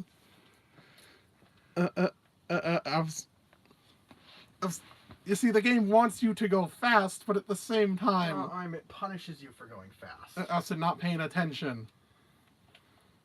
And so it's really kind of antithetical to its own design philosophy. Yeah, and oh yeah, still having that same fucking system, the same fucking continue system, as the advanced as the advanced games, as two.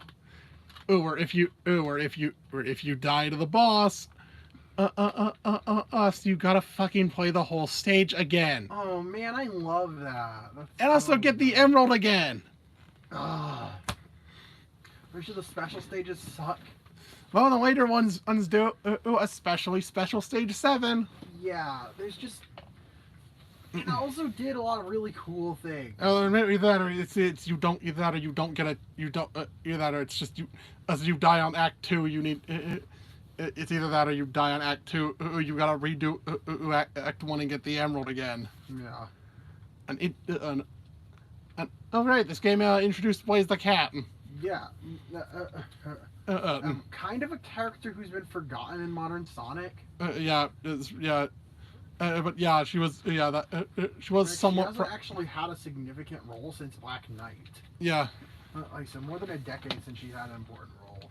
So yeah, I think it's Sonic's other one of Sonic's other rival character. Yeah. And yeah, you can play as her. Too. So. And that's she even plays somewhat differently. Sonic with her own mechanics. And she can even go on, even hover. this hover mechanic Like, so she's basically Rush's is aerial mobility character. character, and also has real. Also, gets real really benefits from the trick system. I'm like going really hot, like jumping, dashing really high. Yeah, she gains a lot more momentum from tricking than Sonic does.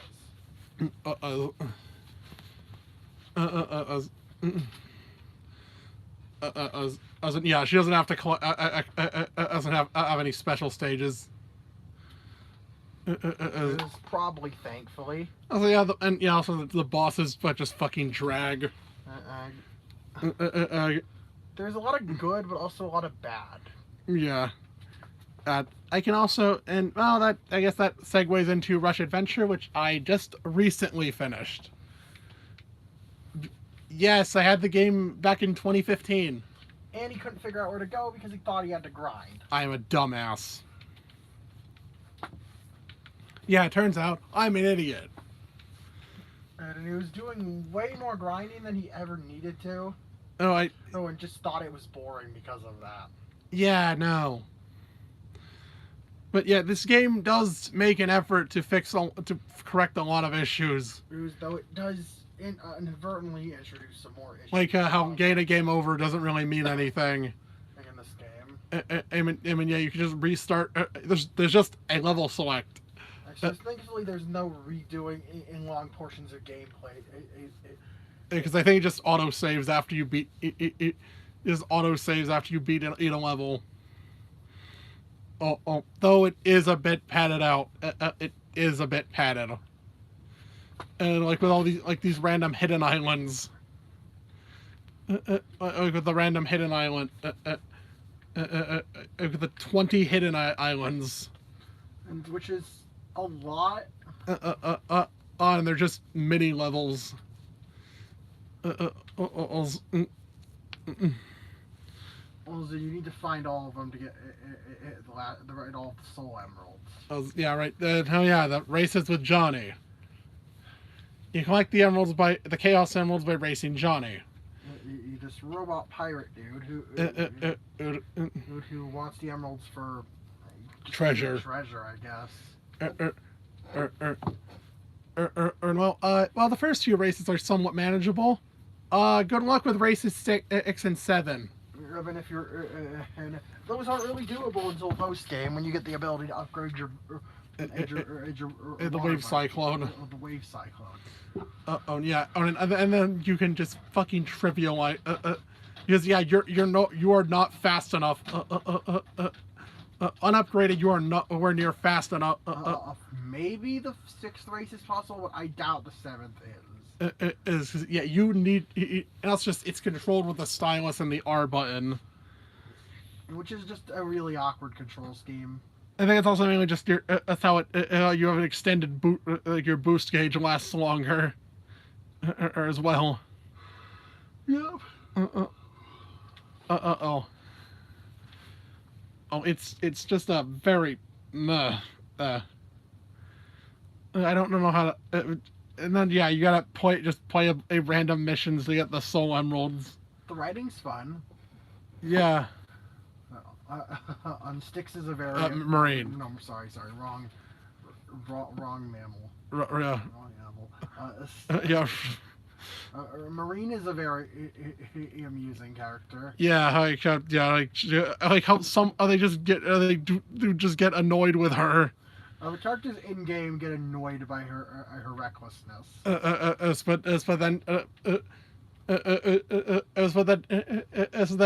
by the end she realizes is that. And then tries to be more responsible. Also, she uses Australian slang. And because Australia. Yeah. Yeah, because Australia. I don't know why she's Australian, but it's fucking hilarious how much bizarre Australian slang they put into this game. You also interact with like a bunch of koalas. So yeah, the Soul Dimension, I guess, is Sonic Australia. Yes. The Soul Dimension. Yeah, whole dimension. Yeah, I get at least from this part, at least from here, at least from what's seen in this game. I mean, it seems like this is the Soul Dimension in Sonic Australia. Yeah. But either way, there is a lot. It does a lot. And how it's a shared adventure, or you can switch between Sonic and Boy is before starting a level. Oh, and both characters share the same collectibles and level clears. The bosses are definitely an improvement, and that you can hit them more than once.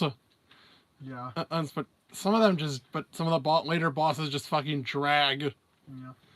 Like especially that final boss. It has that classic Gimp syndrome. I'm somehow getting insanely frustrating and overusing instant death hazard or later on. It's just yeah.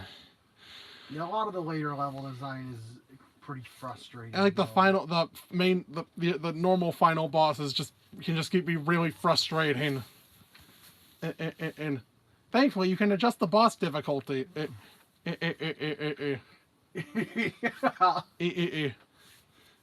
Because they even know the bosses are dumb. I don't know why there's a separate difficulty slider for bosses versus everything else, but yeah, it's a thing. Yeah. The Rush duology, I guess duology. There's a lot of mixed opinions going on here about these games. Which is why they ended up in C tier. And Sonic Forces. Oh, you're probably wondering, how the fuck did Sonic Forces make it into the decent tier? Decent or mixed. Yeah. And also about when I did a whole December event 5 years ago. Yeah. Oh, that was one of our big 3 Christmas videos. Mm-hmm.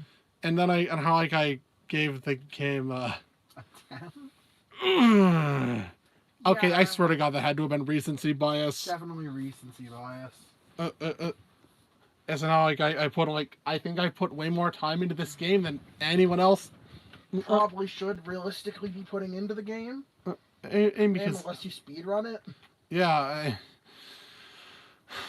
Forces is a hot mess. Is a fucking hot mess of a game.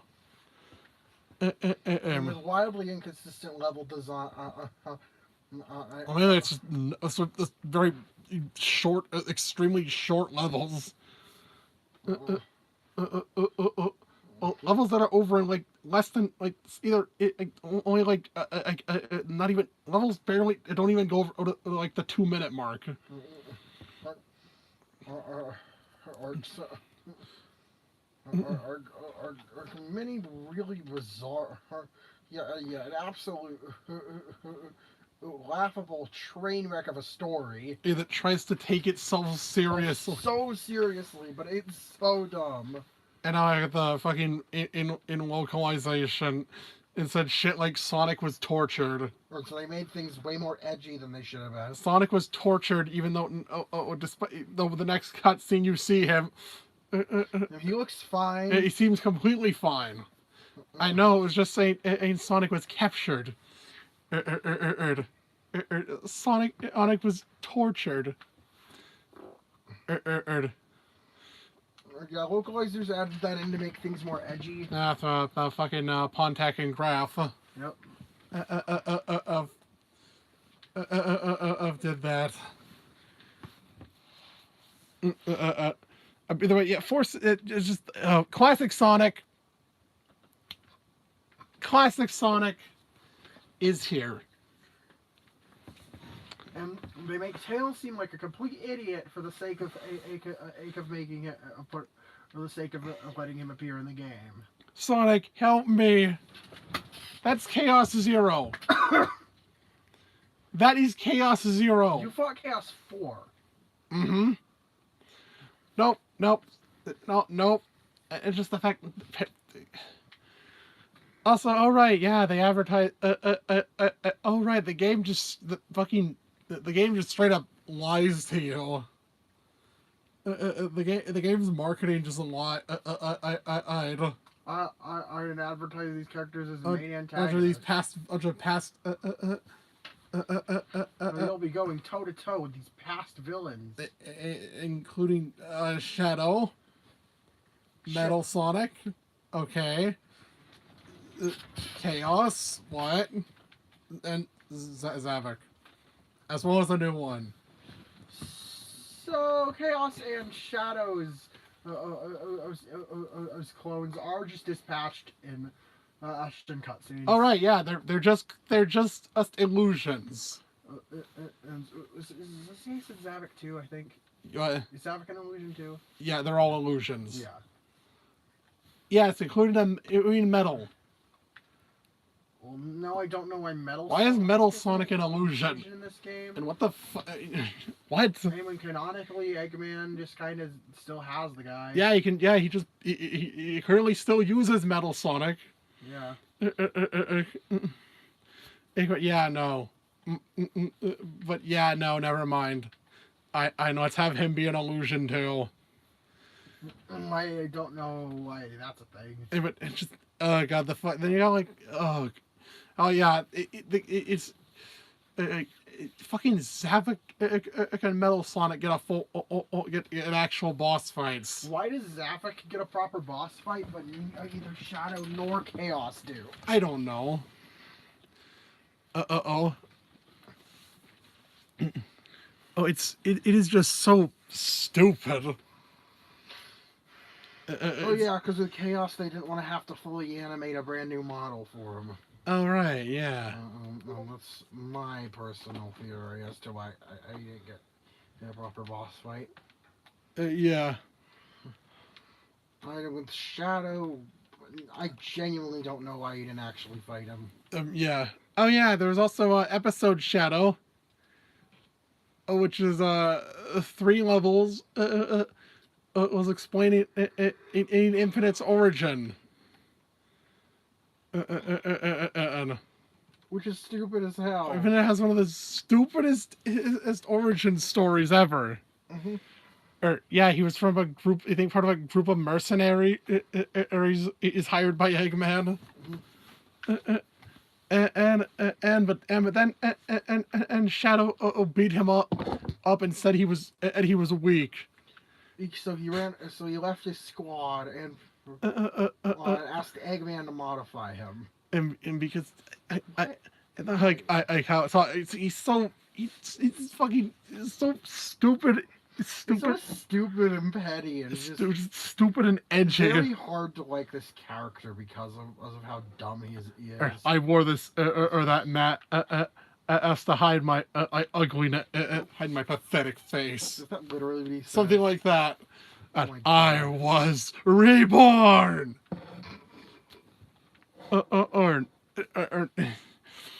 And also, I mean, this game also has one of the stupidest, some really stupid cutscenes, like that big fight near the end. This poorly animated fight scene at the end. Oh god! And with all the holograms, and so like the fucking giant sun. Oh yeah, the Phantom Ruby is in this game. Yeah. It's clearly a different one. Because this one's abilities are entirely different from the one in Sonic Mania. The one in Mania can mainly just distorts reality, its dimensions and shit. It sends people to different places. The one in Forces. The one in creates hologram. Has access to some kind of void dimension. So it creates fucking null space. And just, oh right, yeah. Remember? Oh yeah, that right. Yeah, and I'm like, oh right, the Avatar. Oh yeah. Yeah, look, this really did feel like they were just pandering into fans. Yeah. And look, guys, as Sonic, as you like creating your own character, or here you go, I'll have a character. And the avatar doesn't really do anything either. And gameplay-wise, they're just the same. And gameplay-wise, they're like the exact same. They're just a Sonic. They just play like Sonic without the boost. Boost, but you get to choose a Wispin. And a weapon themed around a specific wisp that gives us a special ability, as well as an inherent ability based on the species you decide your character to be. You got an electric whip, a flamethrower, or how the fuck cute Uber's supposed to be. And yeah, there are some pretty cool. The Wispins are pretty cool. And are mainly just used for obtaining extra stuff.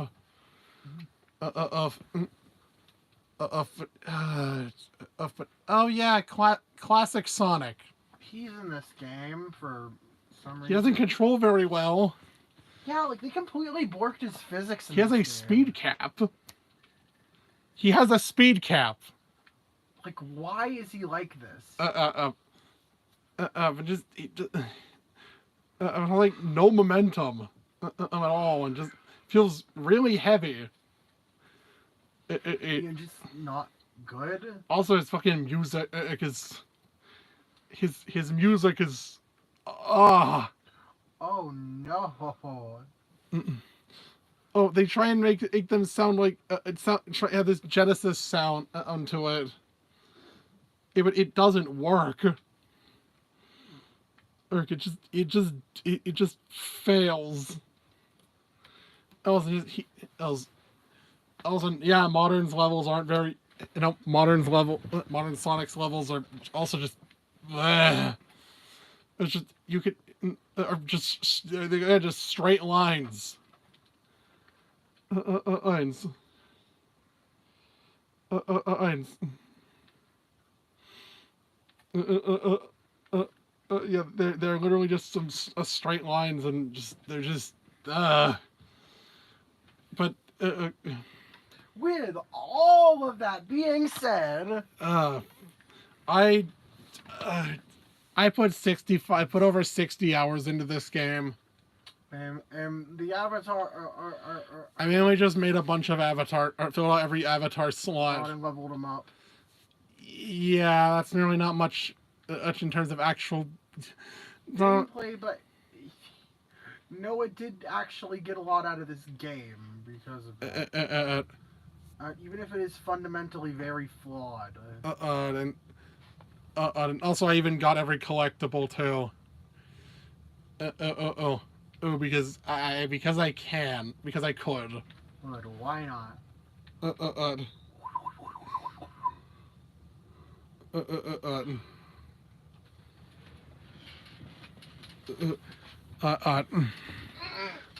Forces is a fundamentally a flawed game, and it is a really it is a very painfully average game. It's a very average game. Yeah. And it really shows what was the damage all those layoffs did. Mm-hmm. That resulted in this. And somehow, only 1 year of the game was actually spent. 1 year was actually spent developing in the game. And most of the work went into the engine. Into the Hedgehog engine too.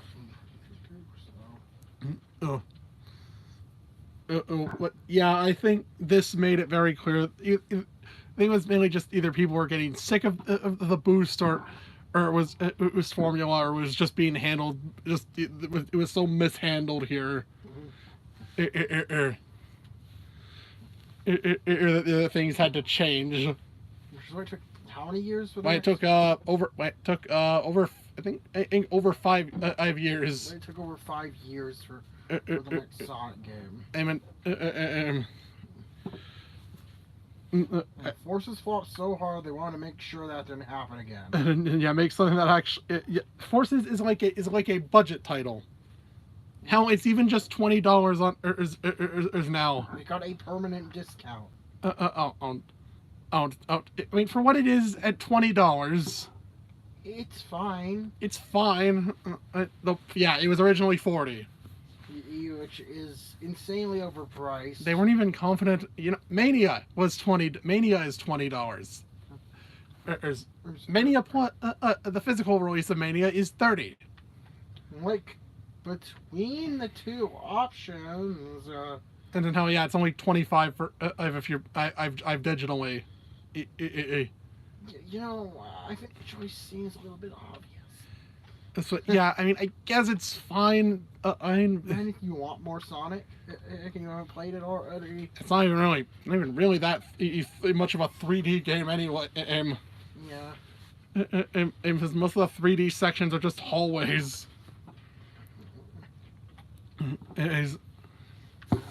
Just don't go in expecting anything incredible. Just don't.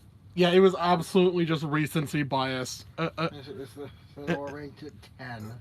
Ranked as one of the best. One of the best Sonic games. Oh God, no. Oh yeah, just see it. Middle of the road. Oh yeah, mixed or decent. Yeah. Not particularly offensive, but not particularly impressive. All right, now we move up to B tier. The good games. Yeah, games where the positives notably outweigh the negatives. There's Sonic 1 actually. I think this is actually ranked higher than most other first games. Yeah. There's no series. Which is pretty impressive. Good job, Sonic. Yeah, yeah. You did pretty well the first time around. Yeah, Sonic. Yeah, Sonic 1 is a very simple old game. But it's solid and easy to pick up and replay. For the most part, for most of the levels are pretty. Most of the levels are pretty enjoyable. Oh, maybe like 2 exceptions. And Marble and Labyrinth. Mm-hmm. And, yeah, with the exception of the ones that make you grind your momentum to a screeching halt for some reason. Either way, yeah, and so especially mainly like the in like any version that like has the as like the spin dash and shit. Yeah. And like yeah, they're just or mainly the remaster.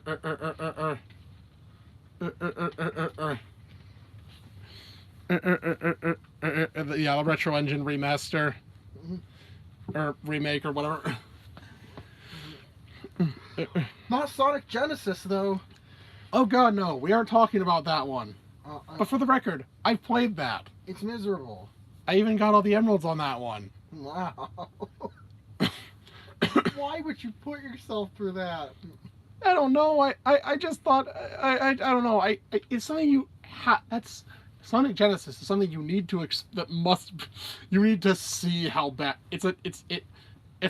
Sonic Genesis is like a fucking car crash.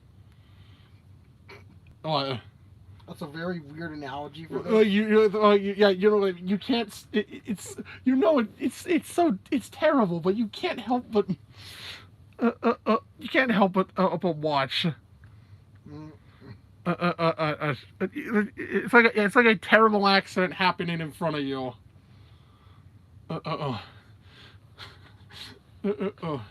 Because it is an immensely janky game. But either way, we're not talking about Sonic Genesis. We're talking about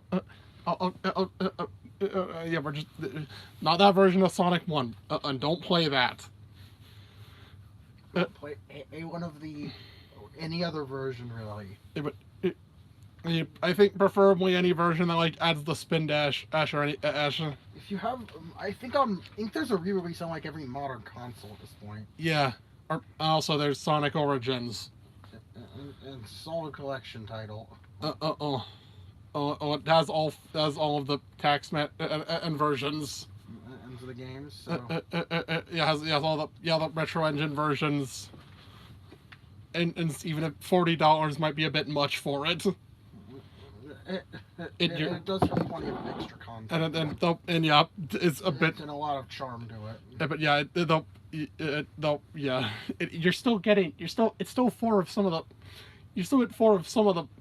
Well, you still have some of the best platformers of all time, and CD, I guess. Sonic 3 and Knuckles and Sonic 2. when one cartridge is enough to sell it. Yeah, or just one game. One game is enough to sell it. But yeah, either way, yeah, you can play the version of if you want to play the best version of Sonic 1, and you can play that, or play one of the or play. You have other ways to play it. Of course, but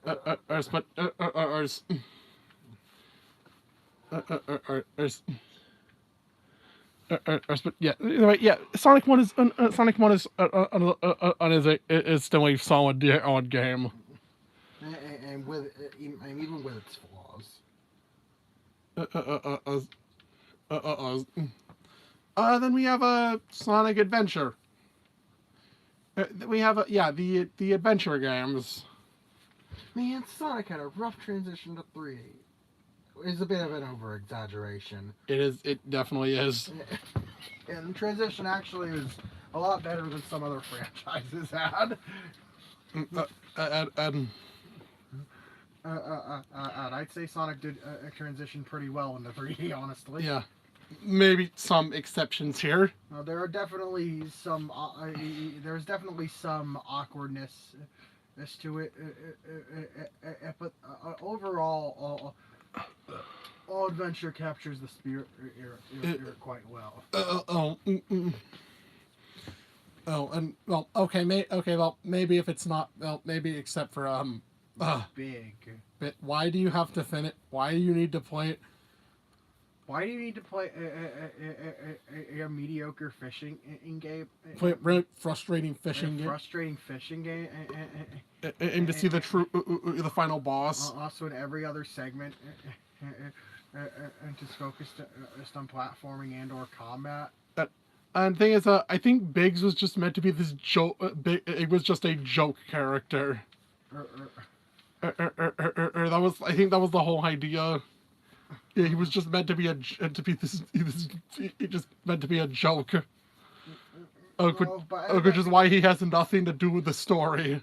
Yeah, but he ended up being kind of hated by players of Sonic Adventure for obvious reasons. Because the fucking fishing minigame is just tedious. Because his gameplay just is not fun. I think I spent up to like 20 minutes on some of these stages. It's just trying to catch that damn frog. Dude, and worst part is when you can actually. Worst part is like when you actually. I think the worst part is when you can actually go into the water, or you can just you still have to fish for Froggy. Why can't you just fucking grab him? Why can't you grab him? Use those big old claws of yours. Those big old hands. Use big old paws. Grab the damn frog. He's right next to you. Yeah, then Big Story is definitely the low point. Most of the other stories are pretty solid all around. Yeah, there's the shooting stages with Gamma, which feels pretty satisfying. Even if they aren't super mechanically complex. The boss fights are a fucking joke. Yeah, the boss fights are pathetic. You press the shoot button, and for almost all of them. Just press the shoot button, and you'd have to. And honestly, it's easier to win than it is to lose. You can't do that against Beta. The final fight with Beta. So that one is actually somewhat of a challenge. It's really not too much, not that hard. Or it's just slightly more involved than the other boss fights. Since this fucker actually has iframes. Wow. I think I do. That Big Story is just very disconnect. That's the whole point. It feels weird and disconnected from the rest of the game. But that's the idea. He's just meant to be dumb. But yeah, I guess I understand. Then Gamma's is also a bit disconnected as well. Although it's a bit more there's a lot more personal. It's a lot more of a personal story. Wait, you with him?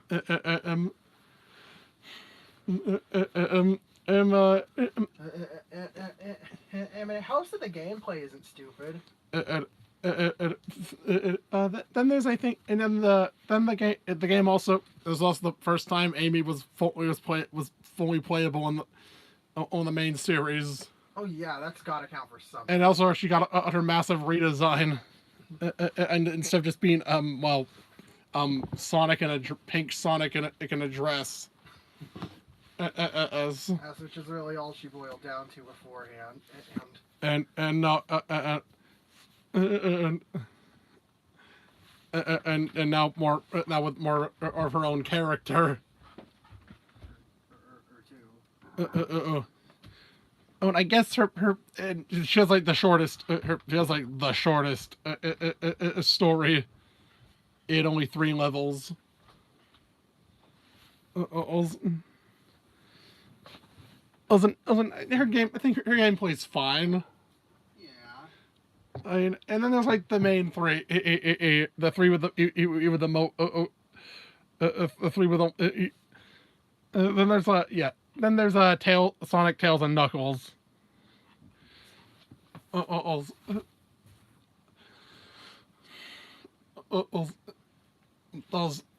be honest. I'm not really that big on the treasure hunting stages, isn't either of these games. I mean, it's just a bit too random.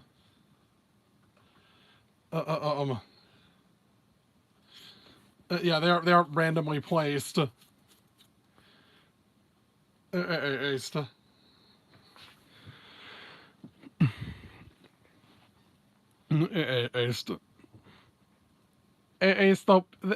Scott, remember how I spent like half an hour on a sky deck?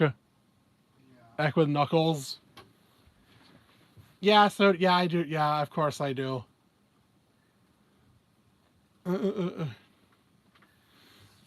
Yeah, of course I remember that. But and then there's I think Tails is just a bunch of it's just racing. And a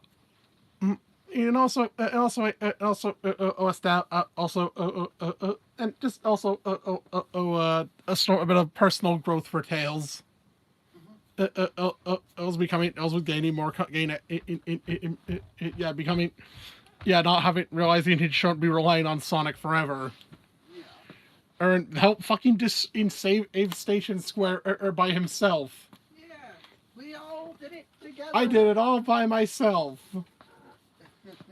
And all this mostly carried into later games. Which then would carry into Adventure 2. With the added confidence, and then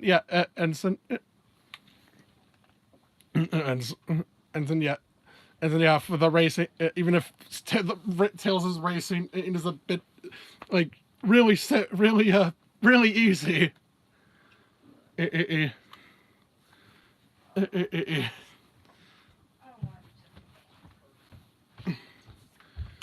Even if Tails' races are a bit on the easy side. And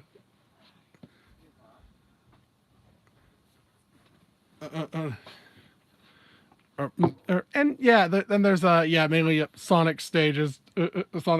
Having going through 10 levels. All which are mostly pretty solid.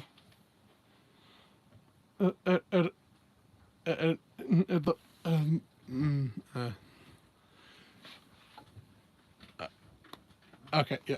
Well, yeah, I think it's a more 4 out of 6. Yeah. I'd say.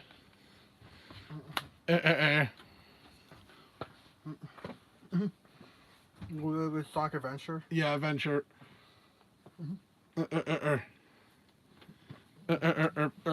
For pretty good style for the really three. Sonic and Sonic Tails Gamma are pretty fun. Amy isn't bad.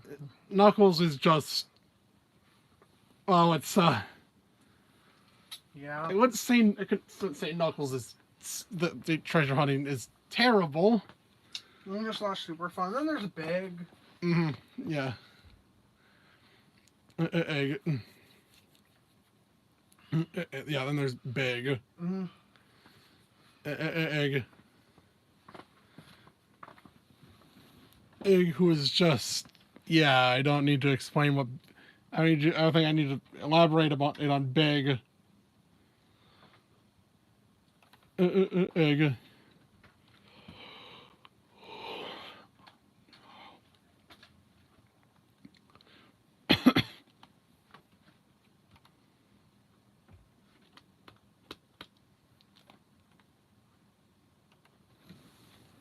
Yeah, yeah. But yeah, honestly, I think the good definitely outweighs the bad out here.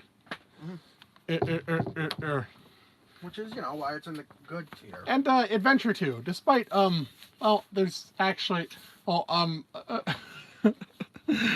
okay, Adventure 2. Yeah. It was more, yeah, much more streamlined and experience, and so with only 3 gameplay styles. Else instead of 6. X.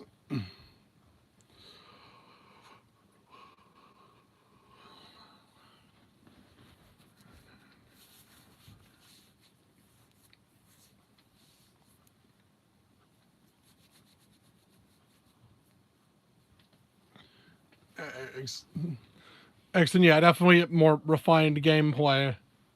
It also introduced the ranking system.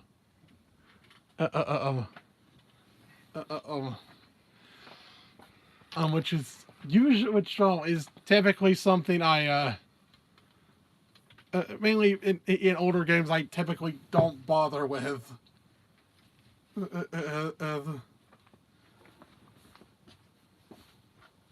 But yeah, the ranking system does give an incentive to play the game better. It does give an incentive to play the game better. Yeah,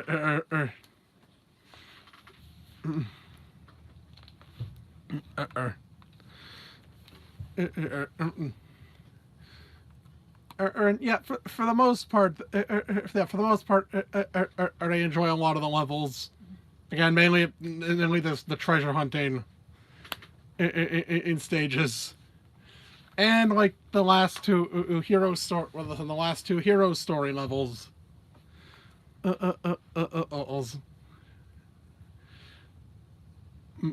And yeah, and from the last 2 speed stages are just oh god, fucking crazy. Anyone here remember Crazy Gadget? Yeah. Yeah, I spent several. I died so many times on that level.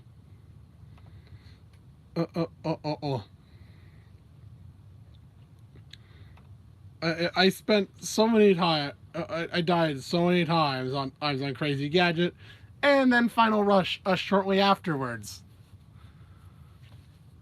Or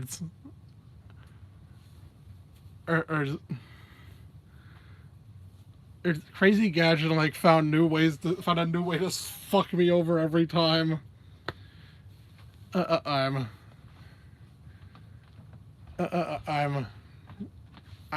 somehow yeah.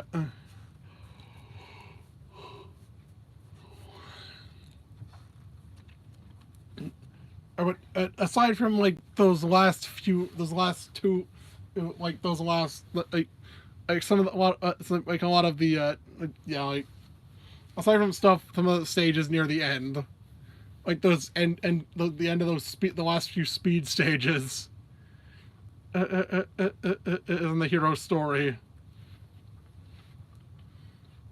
Or yeah, I'd say Adventure 2 is definitely is a pretty enjoyable time. I'm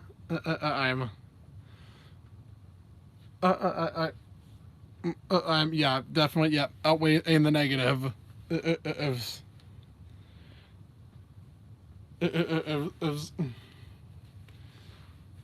and then we have and then next we have Sonic Colors. Or than B. Last entry in B tier is Sonic Colors. Is console. Oh.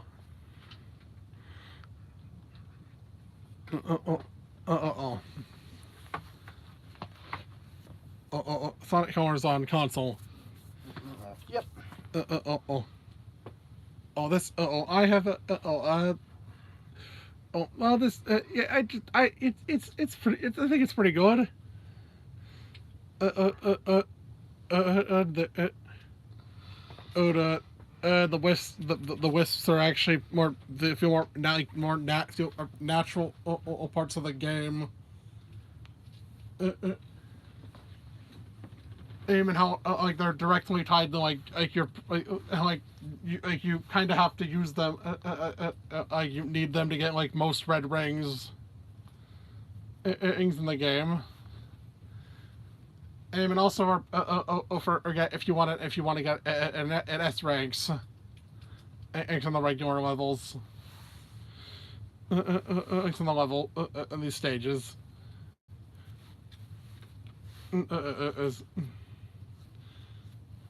Is this is it is okay, but yeah, though yeah, it is a bit on the short side. Levels are kind of pointlessly split up into 6 acts.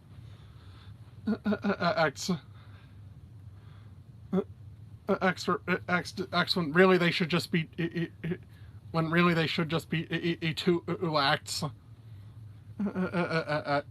2 large acts. Since you can literally see the next, I think you literally see the next level than the previous one. If I remember correctly, you can see the either next level or the end of one. I mean, yeah, they was very much just to pad out the game. It's currently just to pad out the game. But other than that, I'd say Colors is a good time. Even last year's re-release of it. Yes, that one. Yeah, Colors Ultimate. It actually did get every S rank on that one. And I think yes, even if it's as broken as it is, it's still Colors at its core. Or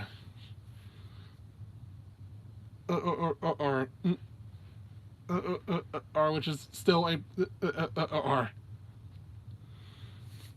yeah, at its core, it's still Sonic Colors.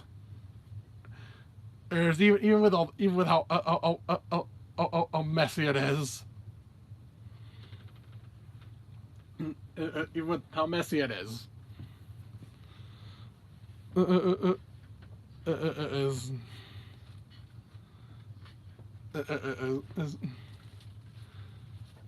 Is either way, yeah, I'd say Colors is definitely Colors on console was was an enjoyable experience. Yeah, I'd say it's a good time. I'm all around. And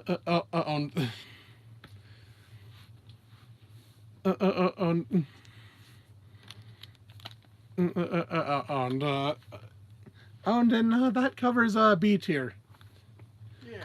Here. Now we move up to A tier with The great game. aims. There's a few. I think there's quite a few here. Actually, the largest tier on the list. So why not start? I'll start off with Sonic 2. Ooh, the Genesis Sonic 2. Ooh, and I don't know what else there is to say about this game. and that hasn't been said.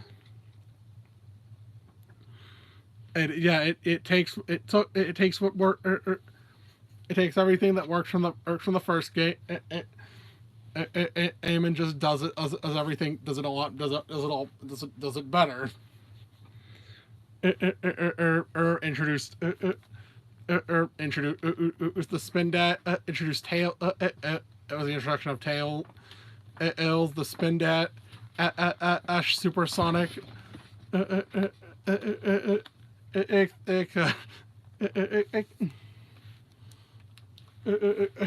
Yeah.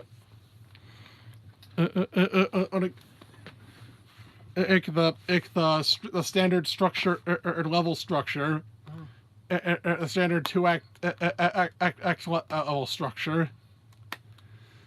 Or it's a lot the game is a lot faster. Yeah, the game is a lot faster now. Yeah. I'll be out with the since the speed cap isn't there anymore. Yeah, Sonic 2 is just Sonic 2 is Sonic 2 is Sonic 2 was a great time. It does have those stupid half pipe special stages though. Oh, am I right? Yep. Oh God, are special are really not very fun, not very good. Really suck, and they are kind of unplayable. Like kind of unplayable. And like kind of unplayable on the original in the original. Although thankfully the remaster has them fully rendered in full HD this time. You know, you can actually see what you're doing. Yeah. I mean, they're a lot more bearable.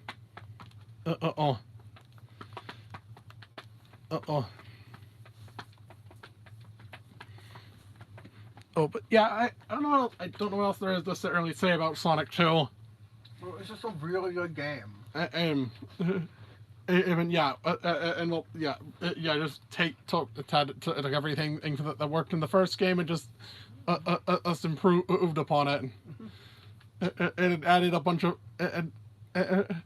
and became and was kind of the and was and well fully established a lot of important things. Or an element into the series, is as mentioned, and then we have Sonic 3 is its separate and its separate halves. Yep. I don't really want to go too much detail about these of these two. Oh, but really, it's Sonic 3, but is separate components, and you're just not meant to play. You're not meant to play them like this. You're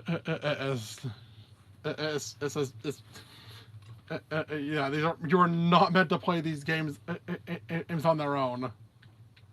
Well, the overall game level design is really solid. And no, though, really, it does kind of show. No, really, Sonic and Knuckles does kind of show that it was just meant to be a second half. After having, a lot, harder levels.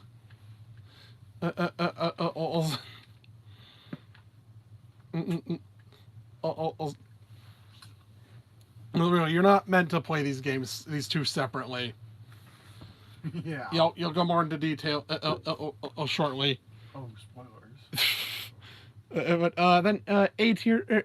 Then we also have Sonic Pocket Adventure. This game also has never seen a re-release. It's not very. It's very possible it could just get one on like on a since SNK has released a lot of out of pocket color games. Mm-hmm. Though they might have to alter, it makes I guess some slight alterations here. Like some of the Sonic 3 music. Like mainly it used the Knuckles theme from Sonic 3, which was the one that was altered when combined. And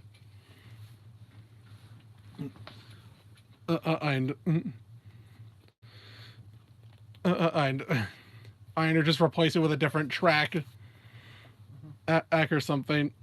But this game is weird. It like uses Sonic 2's level, but was with Sonic 3's music. I think the best way it was described was Sonic 2 Lite. Yeah. What was? Sonic Pocket Adventure. Yeah. Yeah, it lives up to the quality of the original Sonic 2. Yeah. Just pretty damn well. Yeah. Which I think that's really what it was. Where the ranking came from.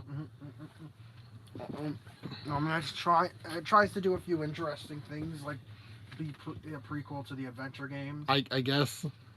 I guess like with the kind of transition. Doesn't Eggman change designs mid game? Yeah, I mean,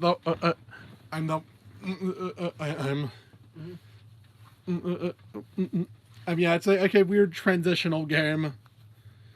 I mean, also the only game IGN gave a perfect score. The only Sonic game that had a perfect score from IGN. Which is bizarre. And which is a bit of a meme. Yeah, Pocket Adventure. Yeah, it's Blaze. Yeah, at its core, it was also like technically the first game from Dimps. So that's cool. And since most of the team, it would later work. Would later work. I think we later found on Dimps. Emerson will work on the advanced and Rush games. Pocket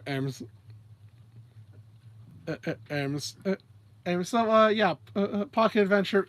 It's decent. It's pretty good for what it is. It also fucking Sky Sanctuary in the final boss level. Was hilarious. Yeah. I don't know why they chose that. Yeah. So, anyways, yeah, Pocket Adventure is mainly being judged on use of the use of Sonic 2's levels. I think it's a solid time. And then there's I had just recently finished this one. Another game I've had for a while, but never finished. Just until recently. Which I always felt bad about. Sonic and the Black Knight. Alright. Yeah, you go from secret rings. You're the fucking dog shit that is secret rings. Into something that's a lot. Into something that's just a lot. It's just something that just feels better. First off, basic movement isn't restricted. The motion controls. Also, you're not always moving. You're not always moving. Movement is completely in your control. All this time around. And instead, motion controls are utilized for the swordplay mechanics. Yeah. I just hope you have a stable nunchuck with you. Yeah. Because if you don't, you're gonna be messing. It's the control. The or is gonna be messing up a lot. Yeah, that's not really an inherent problem with the game. More so, just us Wii controllers being dumb. Do not really. I don't recommend playing this for long sessions. And because your hands will cramp. I beat this in 2 days, actually. Yeah.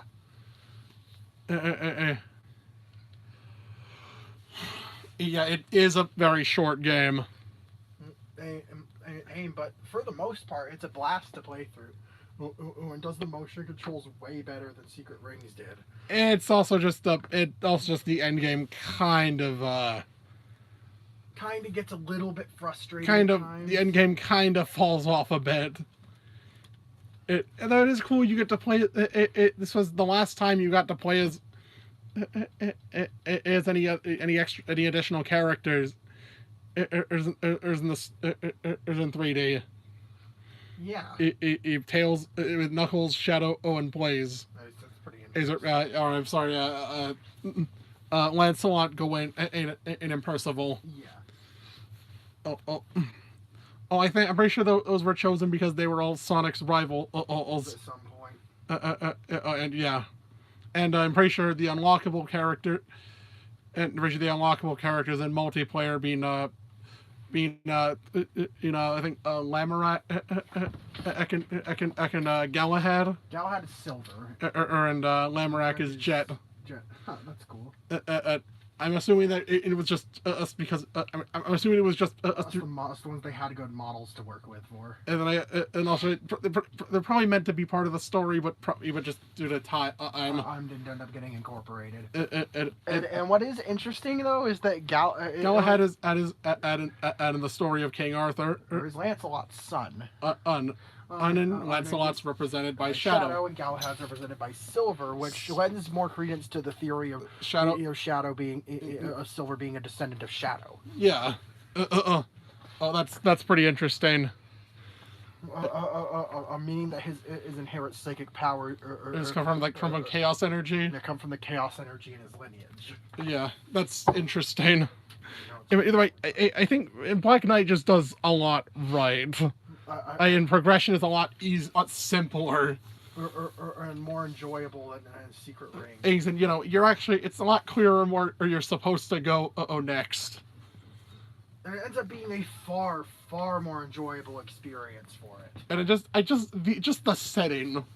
It's super charming and unique and stands out from the rest of the series. Yeah, sure, Secret Rings does that. But it also has gameplay like that. I like Secret Ring, the idea behind the storybook series. It's just a shame they ditched it so quickly. Because they weren't received that well. Yep. Yeah, Black Knight. It is. And okay, yeah, the final boss. So after the really stupid final level, was when I finally got to the final boss. It's kind of a pushover. Oh. Once you figure out how to beat it. I did restart a few times until I realized, okay, that's what I'm supposed to do. And I finished in like less than 2 minutes. I think. To the point where the music didn't even get to finish. Yeah, the game has like 4 vocal tracks. Yeah. Night of the Wind, the main theme, Night of the Wind. The clash with King Arthur, Fight the Knight, the final boss theme with me, and the ending track, Live Life. I think this has a really iconic. The ending is just a really iconic Sonic moment, and sort of sharing his own philosophy about how I know every world has its end, but and that's sad. I know that's sad, but that's why we gotta live life to the fullest in the time we have. At least that's what I figure. Or also it feels like it felt like the Black Knight felt like the end of an era. On a lot of ways. It's a very, very underrated title. Well, if you can get past the motion controls. If you get past the force motion controls, it is an extremely underrated title. And yeah, definitely a step up from Secret Rings fucking garbage that is Secret Rings. Oh, yeah. No questions asked. This is infinitely better than Secret Rings. Yeah. Then we have Colors DS. I have not actually played this game in a while. But he did enjoy it quite a lot. It's... I guess you can call it the third Rush game, though it's not... doesn't really play like it. doesn't really play like the other two since it doesn't have the trick I system. don't think Blaze even appears. She's just part of an optional quest. It's just part of an optional level. Oh yeah, you don't actually play as her. Yeah, you don't. Oh, the thing is, I think calling this Rush 3 is a bit misleading. And right? Yeah. And since it doesn't really play like a Rush game. Mm-hmm.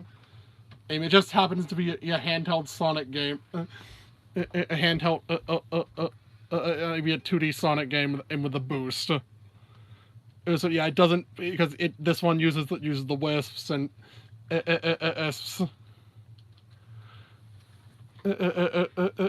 so actually two exclusive ones. As the Burst and Void Wisp. And I think it also just feels more, in terms of the story, it feels a lot more alive. Feels like there's a lot more going on. Like, you have this big, Eggman's big interstellar amusement park has only Sonic and Tails are there. Yeah, that makes sense. And nobody else would try, also go and see what's going on. Yeah. The DS version does correct that. I would like the whole cast.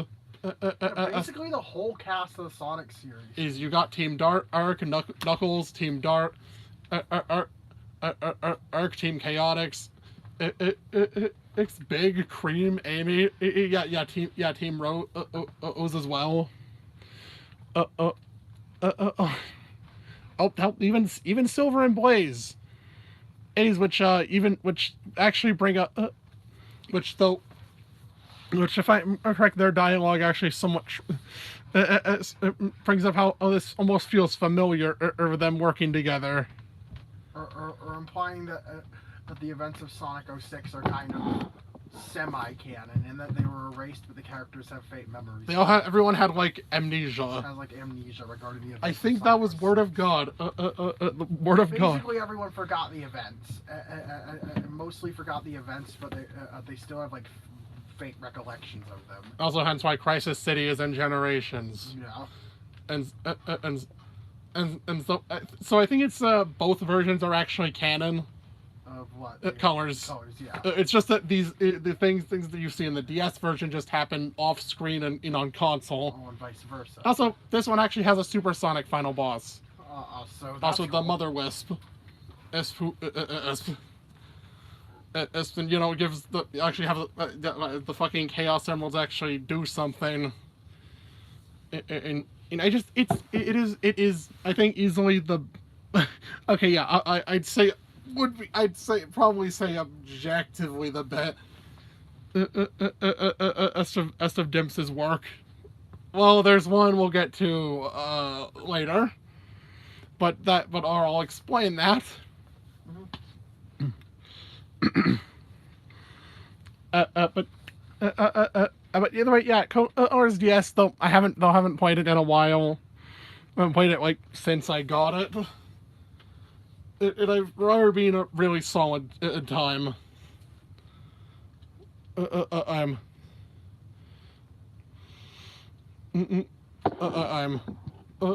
also that one Colors DS also has, get this, two main acts and a boss.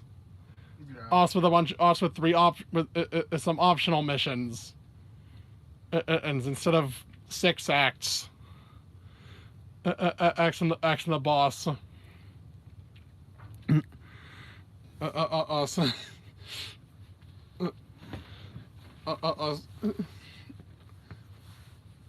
also Red Rings in that version just unlock like concept art, which I never actually got all of them. I think mainly for that because there wasn't anything locked behind it. Yeah. Yeah, that was probably, I think that was why. So next up in A tier Here is Sonic Generations is HD. Mhm. Now this is a celebration of Sonic's history. Yeah. Eh, eh, eh. Eh, eh, eh, eh. With a bunch of extra music, a bunch of music from the past game. Aim just a ton of of Easter eggs, and just being respectful to all of these showing a bunch of respect to these games. Mhm. I think most notably, like how Shadows was fight. It starts with a recreation of SA2 battles was opening. Yeah. And how like how they actually they just acknowledge just how most series would try and ignore or their past failures. There's like You're but here's Generations remember and having Crisis City be a level. yeah. Just including Crisis City as a level. It's just like really Generations is just a really well made game, and that really is a bit shorter in terms of the main game. And does have a ton of side content. Yeah. Some of those side missions are A bit dumb. A bit dumb. And also the skill system. The skill system. They also like give classic Sonic a homing attack. The insta shield, or the elemental and the normal, the basic shield, or the elemental shields. Also, hell, fucking time break, the fucking time break from from Secret Rings, I think. And you get like an endless boost. Which you can boost infinitely, but at the cost of not being able to collect rings. Oh yeah, you can also play as Super Sonic, but okay, Super Sonic kind of sucks in this game. And it's basically just invincibility.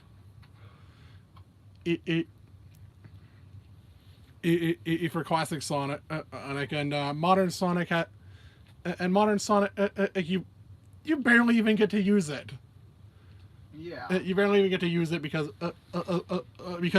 rings drain like every boost drains like 10 rings. Yeah, it's like a little silly. Also, you need to like take up an entire skill set for it. And not be able to use any other skills at the same time. But either way, yeah, the Generation is a love letter to fans. And even if there isn't really much of even if there also really isn't much of a story, it did lead to the effect of having treating classic Sonic as a separate character. Or because there was a timeline split. Though they have said that though that has been largely corrected in nowadays. Is through that whole alternate dimension shit. Yeah, I remember. The classic Sonic was from an alternate dimension. And boy, that was dumb. Okay, well, should I talk about the game that's not here? Which one? Well, because this list predates it. Frontiers. Yeah. You say that's an A tier? Yeah, I think I said that. I'd say that. Yeah, not on this list. It's because this was from like almost 2 years ago. I think. But I guess I can finally talk about it. I finally want to talk about it. An A tier. It just came out like last month. Sonic Frontiers.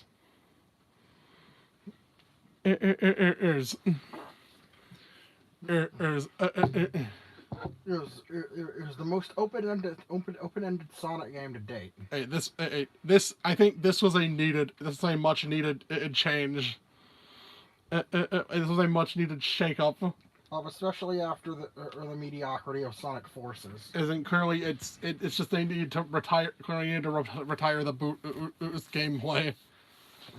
Because Forces tried to please everyone. And as a result, it pleased no one. And also just this laughable story, unfocused gameplay, kind of just ended up being a huge mess. So Frontiers is basically tried to correct a lot of those issues. It was like going in a new direction. And they even got some of the writer. They got Ian Flynn, and who was mostly known as an art run for writer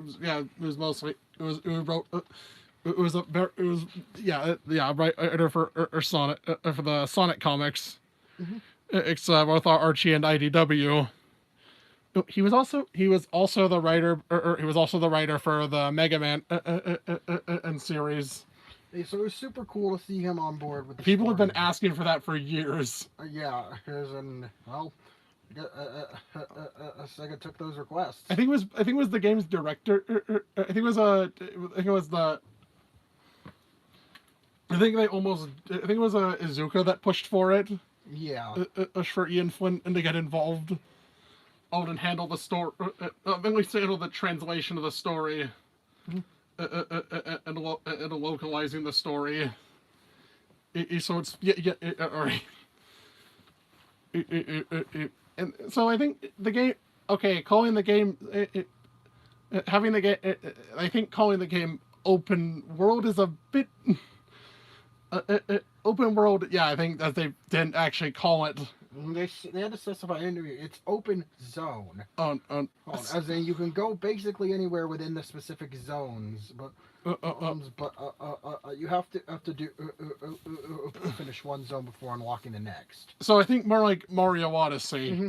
It would be a better comparison. Yeah, much better. A comparison to like Breath of the Wild, which that was probably the main inspiration Behind the game. And with how the boost is now like the stamina meter. The boost is now a stamina meter, or the recharges that refills over time and the refills.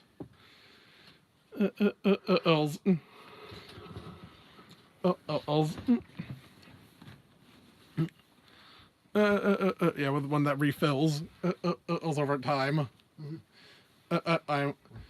The game has a skill system. The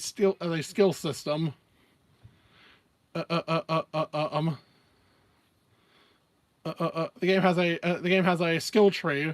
Even you learn all kinds of cool techniques. Even though a lot of them are really. Oh dear God! The Sonic Boom. Attack. Yeah. I just wrecks a lot of Guardians. And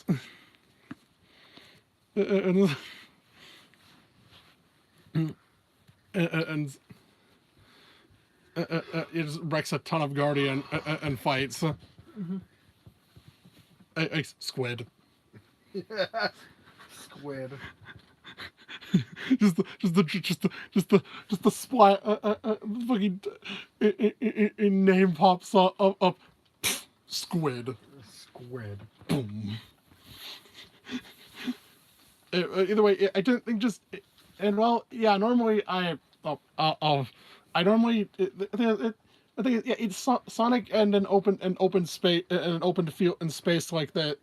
It goes really well. Altogether, because Sonic's thing is going fast. Aston, well, it's easy to traverse in most cases. It's kind of like a no-brainer to put him in some wide open areas to run around in. And yeah, and cover in basically no time flat. At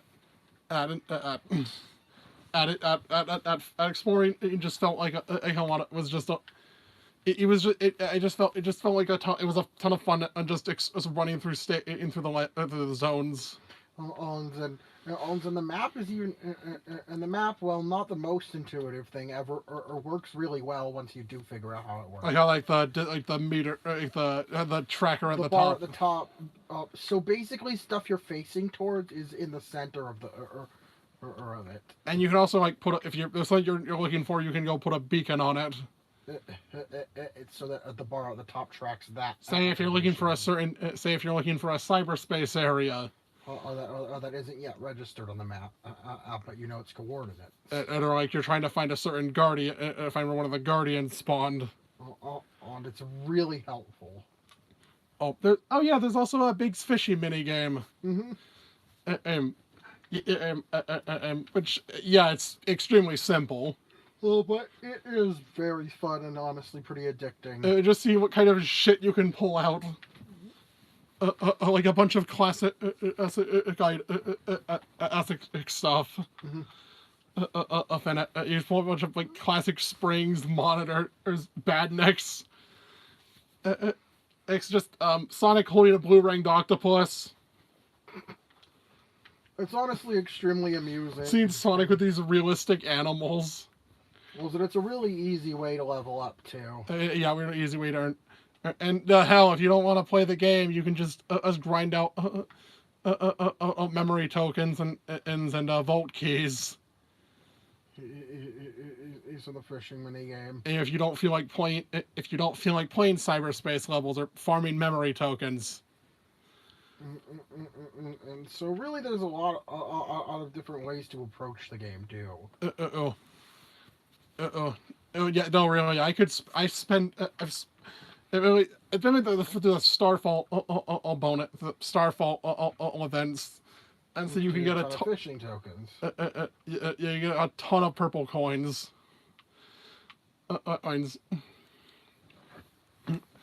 And also just and also oh my, hey look, and then there's like the fucking boss fights. It's in the game. There's like the bosses. The bosses are amazing. And these could easily, in any other game, these would just be final bosses. Yeah. You straight up each fight is you play as Super Sonic. Ironically, the actual final boss is like the least interesting boss in the game. It's you play Discount Ikaruga. Pretty much. Yeah, and apparently, and if you fail enough times, you get an extra hit point. You get an extra hit point. You get an extra life. Like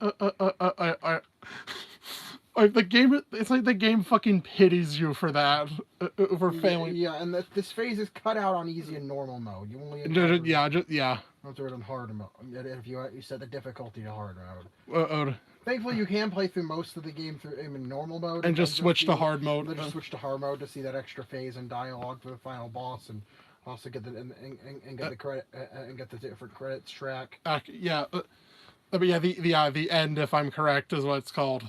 Yeah. But yeah. But okay, yeah, sure. That took me quite a while to beat. Mm-hmm. The cyberspace levels. The one thing holding the game back from S tier. These are, they're mainly just a bunch of reused levels. Also generations. Or just other games. Fucking Adventure 2. Straight up. Sometimes it feels like a neat callback. Other times it just feels a bit lazy. There's like Skyrail and Metal Harbor. Or then there's just, okay, these are literally just these are literally just parts from Generations. And then, oh wait, this is just Unleashed. This is just that racetrack from Unleashed. Overall, it's not like their existence is offensive, but like. But no, they do. The controls of that are really that good. It's very clear that the game's controls aren't maybe these cyberspace levels. And also, like, your stats don't really carry over to cyberspace. I see there. It's like your boost or anything. The most gimped boost ever. Mm-hmm. Also, I think another highlight was the game was just mainly just the writing. This game is extremely well written compared to. It actually feels it makes you feel validated as a fan, as a longtime fan, and with actually calling back to a bunch of things. Maybe a little too much. Much occasionally, but Like randomly bringing up Dark Gaia. I for no particular reason. It was on par with Dark Gaia. But just it feels more like, yes, this is one large continuity. It feels really cool to see that acknowledged again. Motherfucking they mentioned fucking Styx in the ending. Ian and Tangle. Confirming that those games introduce those characters those exist in the main game universe. And like just a bunch of random dialogue mentioning Jet and the Babylon Rogues.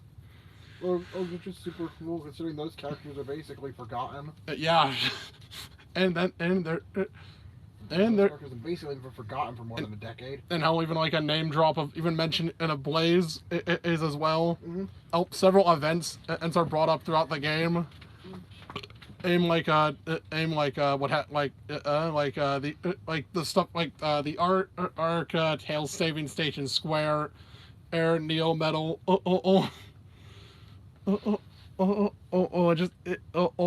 Even Infinite and the Deadly Six. Yeah. Okay, maybe some things are better left forgotten. Maybe some things are better left forgotten.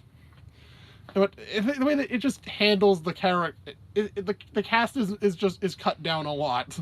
To 6 main characters basically. The main 4 there's Sonic, Tails, Knuckles, Amy, Robotnik, and the brand new character Sage. Yeah. Also like the egg memos. Though I feel like these probably shouldn't have been. Relegated to it probably should have been like in those empty Eggman bases. Instead of been relegated to stuff you could purchase from Vic's fishing minigame, but it was regardless. Yes, they contain a lot of commentary from Eggman about stuff like remembering that it's just the game acknowledging Robotnik. Eggman was actually a nickname Sonic came up with. But Eggman embraced it. In a sort of a way, and tells Sonic that his dumb nickname for him doesn't insult him. I would never pick up Oldie McNose hair though. Yeah. And also bringing up stuff like how he straight up acknowledging Maria. And how he never really knew her. Or despite being his cousin. And about how like it just there's a lot of stuff. Often even talking about how it really adds a lot to. It characterizes Robotnik. It really well. humanizes Eggman a lot. It makes his character or much more interesting. Strap. He's just he's not. He doesn't. Eggman himself doesn't really do much throughout the game. Amos, that's actually mostly from Sage. Yes, one of Eggman's. I think it's a defense protocol. Yeah, the defense protocol AI developed by Eggman, who integrated with the ancient tech that could achieve sentience. And my thing at first is to convince Sonic to leave, to please leave, and ends up actually becoming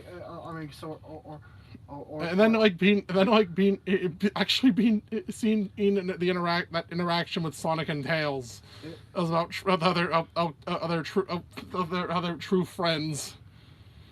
And being sad that the odds are against them, and that Sonic is basically guaranteed to die. Oh right, that kind of does go nowhere though. Considering the whole thing about Sonic corrupting and shit, it doesn't really go anywhere. I mean, like did anyone really expect it to go anywhere? I would have. The thing would have been cool would be like if you had to play like an end of the world style level with the other three. Yeah, that would be cool. It actually amounting to something.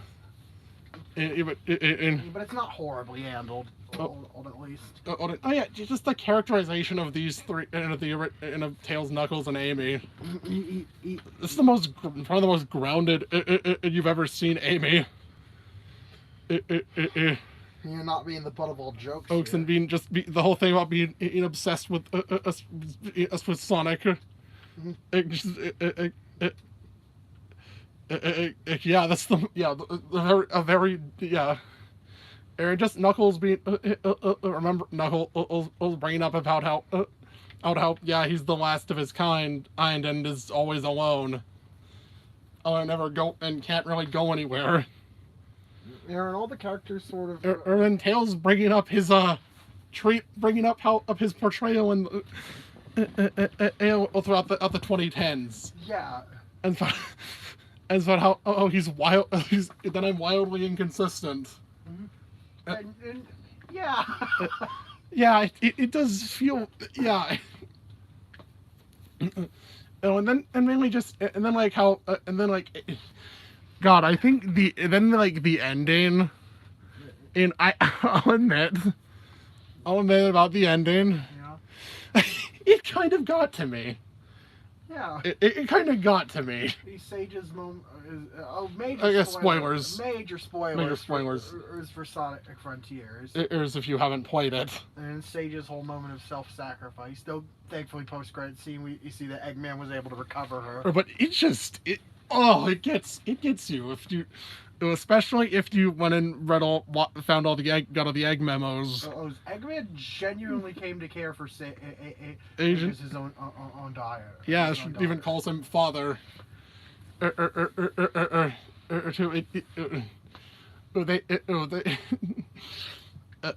yeah, then the ending track is just about the first end track is about Sage. Agent wanted to make sure her father was happy and could live on. Yeah, I just that was yeah. Yeah, I just think this game really humanized Eggman. And honestly, yeah. Yeah. And I guess they finally found Eggman finally found his Bowser Jr. equivalent. It took him long enough. But I honestly, yeah, I think his Frontiers it's a step in the right direction. And I'm very excited to see where the series goes after it. I'd recommend. It's next year. It's still actually getting content. Next year we're getting large scale DLC. It's all free. Large scale free DLC. For the whole year. You're including a bunch of including new playable characters. There's a new, I think a new modes and other extra stuff. Yeah, I for once I can actually say I'm looking forward. I'm optimistic about Sonic's future. Which is a really nice thing to be able to say. Frontiers was like the end of one era, the beginning of a new one. And now, okay, okay, yeah, just held back a bit by like the cyberspace shit, and in some of the. Like the cyberspace levels. Well, honestly, I could see an argument being made that it should be an S tier. But I think it's just some of the cyberspace levels are just get really frustrating. Yeah. And there's a little bit of jank in some in some of the gameplay. But also parrying is just really broken, and it has there's no skill to parrying. And it kind of breaks things. I learned that the hard way when fighting one of the Titans. and I just keep holding the button, and that's it. And yeah, it could use a lot more. Yeah, combat could also be a lot more. Combat could probably use a bit more depth. Yeah. So, moving on, man. 189 minutes. It's okay. Let's move. Let's jump into S tier now. The final tier and Noah's 5 favorite Sonic games. I'm not sure what order to talk about these. Just save your favorite for last. All right. Let's talk about Generations. Yup. 3DS. Okay, I got a lot to explain. I got some explaining to do, don't I? Yes.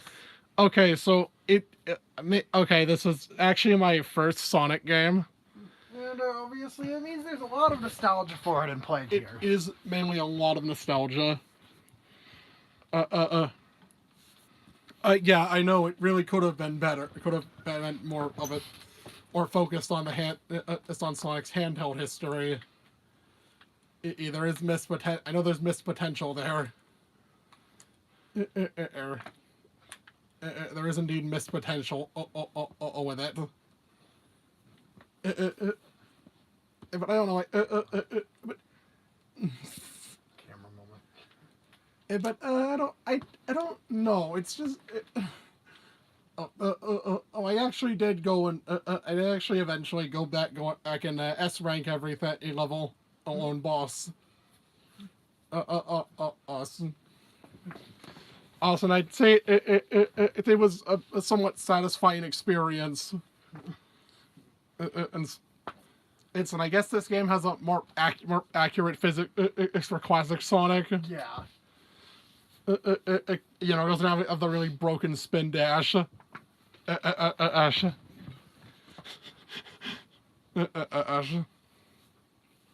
No, sure.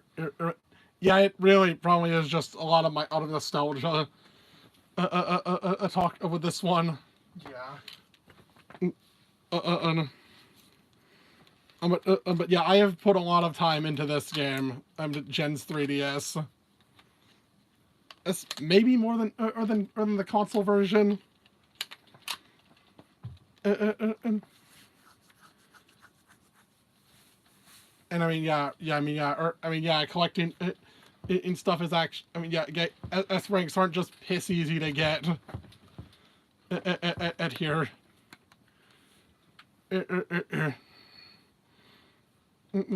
S ranks aren't just stupid easy to get. Which like boil down to just don't die.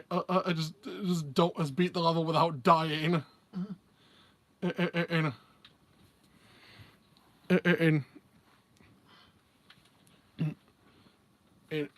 yeah, it really is mainly nostalgia with this one. And it's probably technically not as good as the console version, but whatever. This is Noah's tier list. He's allowed to place it however he wants. That way I just call S tier favorites. The favorites tier, basically. Obviously nothing about this list is objective. If it's all based on Noah's opinions. Yeah. And so yeah, but where else? Where to go next? I don't know. How about Advance 3? All right. I'd say the oh yeah, right. This is what I'd say. It is the best S from Dimps.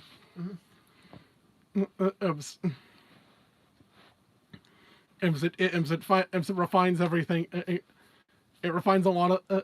It takes a lot of the. It's a lot of the original. Okay. It takes what the original what the first two games had and just refines it. And a much bigger scale. Yeah. And also, you only need to do one playthrough to finish the game. Yeah. Instead of 4.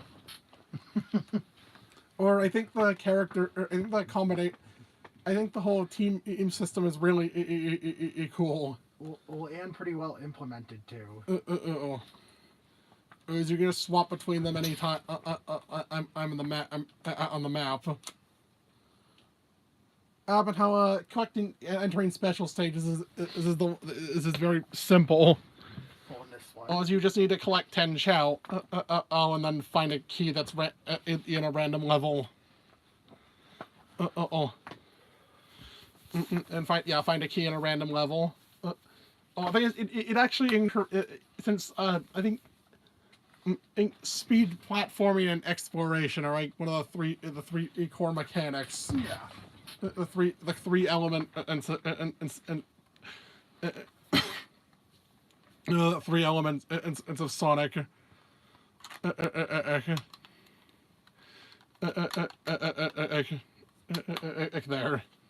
Yeah.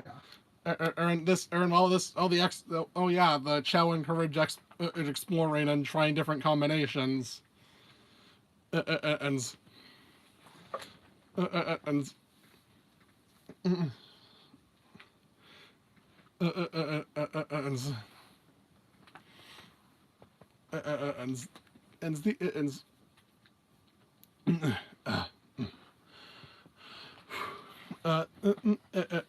then just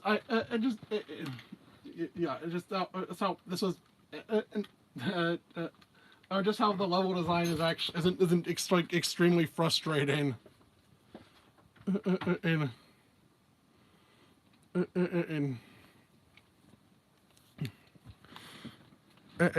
level design isn't like super frustrating. It's actually and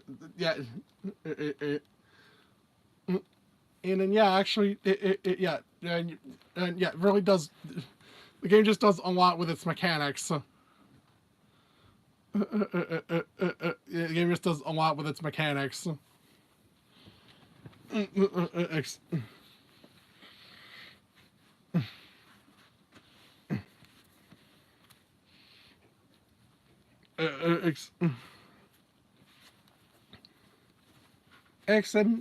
was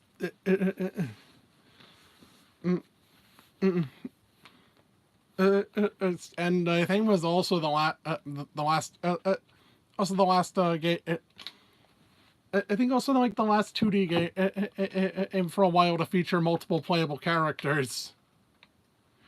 To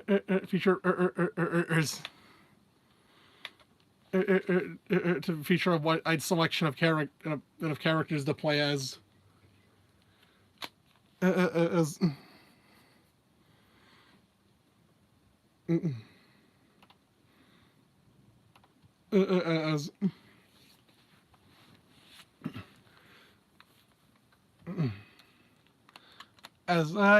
so that's Advance 3. Now,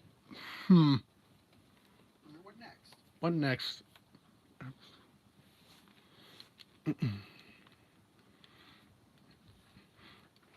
I think I want to talk about. I think I should talk about Sonic Mania next. Nice.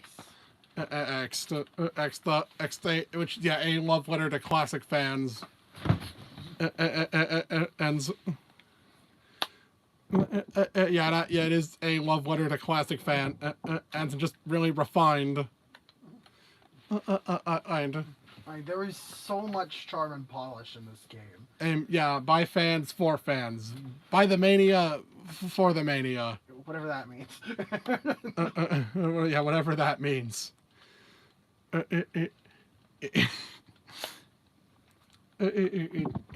This is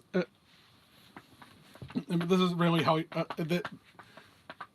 I think in a way this is what people wanted out of Sonic 4. Or yeah. What people wanted Sonic 4 to be. A game that feels and looks and plays like the classic. That looks and plays like the classics. But with modern polish. With multiple playable characters. And everything. Mm-hmm. And though it is a little it does kind of fall on though only having 4 original stages is a little stupid. Though isn't really that it really should have more original levels.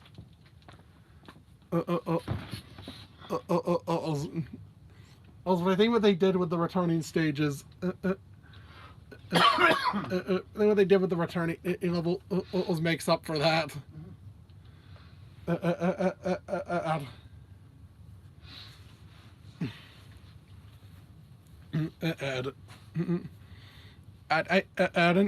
hell, the game even got DLC. Yeah.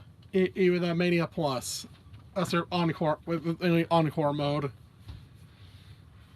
It would have mainly added a bunch of quality of life features. It's like being able to turn off the time limit. Yeah. And or use the insta shield or super peel out instead of the game introduced the drop dash.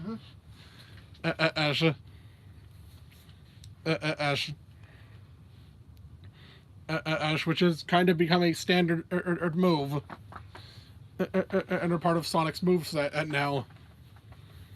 There's also in Forces and implemented in all the games and Origins, and then how it's even in Frontiers now. Yeah,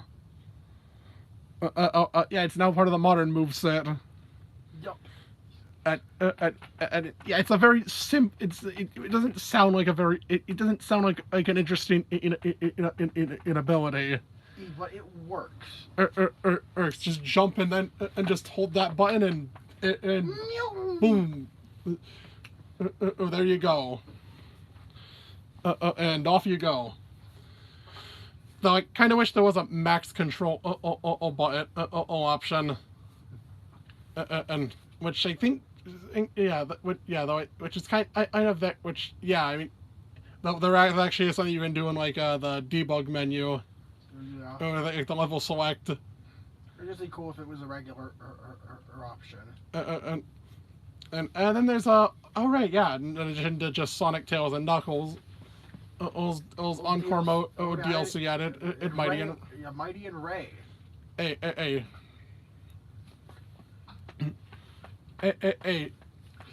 Ray is what happens when you Ray is what happens when you and when you have and when you have infinite use of the fucking cape, use of the cape feather. Or from Super Mario World. Yeah, he can break stages. Which honestly is hilarious and fun. Mighty he is invulnerable. He is invulnerable to spike. Except after the initial jump. Can reflect projectiles. Small projectiles. With his shell. Oh, and also has the ground pound. This slam attack. Or the ground pound.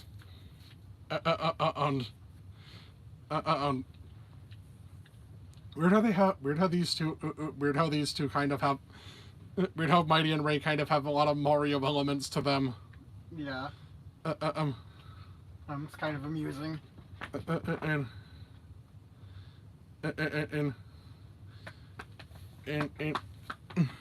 Yeah. But either way, yeah, Mania just has a lot. There's even like a bunch of extra modes like Mean Bean. Like a Mean Bean mode. Oh, it's just Chemical Plant Act 2, but in a full game. Full game mode. Blue Sphere, which you can play, traditional Blue Sphere levels, or play it with the Mania style. Or with these pink, ink, and green spheres. Also their own effect. Or I think the pink spheres teleport you. And the green spheres need to be collected. It ran into twice. Ice before they turn red. And just and Knuckles mode. Or you had Knuckles as a second character to accompany any character, including Knuckles. Which also has its own ending. You screen with Knuckles telling us, telling some some little animals, his friend, the triumph tale of Knuckles and Knuckles. Sonic Mania and Knuckles. Sonic Mania and Knuckles. And also with that Knuckles can play Egg Reverie. when you have and Knuckles turned on. Yeah, when specifically and Knuckles mode. I just think that's funny. Also, this game introduced, had a Super Tails. Yeah. It was through the Chaos Emeralds, which is, which I guess is only fair. This was only fair given the fact that he really should have had a super form with the Chaos Emeralds. I think was meant to. They cut it for like no good reason. But point is, yeah. So all three characters, all five characters can turn super. Which is cool. Oh, God, Mania it's I don't know what else to say about Mania. Insane amount of polish and charm and awesome level design. Tons of replay value. Yeah, I mean, if you haven't played it already, if you're a Sonic fan and you haven't played Mania, you're doing yourself a massive disservice. All right, yeah. So what are you waiting for? Play this game. It's only 25. It's only 25 total. Or $20 to $30. You're doing yourself a disservice by not playing it. Yeah. So then I think I want to talk about Sonic Unleashed, which is my favorite 3D game. Yep. It just feels so good to play. Both daytime and werehog. That's not hedgehog and werehog. Hedgehog and werehog. Who would have thought a man pig would make for a good player character? Man pig. The man pig. Man pig. Werehog. That's not how Latin works. But anyway, yeah. The hedgehog stages is really fat, but also but require more than just us holding in the boost button. And since you also have to react to various hazards or springs, zip lines, and random quick time events. And so you have to stay on your toes. It's a test of your reflexes. Just note, I didn't bother S ranking every level. Oh, because the ranking system is really annoying. Yeah, the ranking system is very strict in this game. But either way, but that aside, ranking aside, getting rankings aside, I just think the daytime stages are just a ton of fun. And then the werehog is just satisfying. It's just satisfying to just beat. It just beat the shit out of everything. And it takes a long time to get old, considering the fact that you have so many different moves and combo options. I think that was another reason the Unleashed failed. The werehog's moveset was extremely stripped down. But you have so many different combo. In the HD version. Oh, even these finisher, or even this finisher, these flashy finisher attacks that get, I believe, grant you extra points. And also just yeah. Alright, so you have the fucking Unleashed mode, which make you invincible, and make you even stronger. Or even fucking is when you do it. Yeah. And it just you can just customize his stats as both the stats in both styles. Also, it's really satisfying. And there's a ton of depth to the gameplay, compared to most Sonic games, but not in a way that'll alienate a casual player. And the hub worlds actually feel a lot more natural. Don't feel like a total afterthought. And have a lot of charm.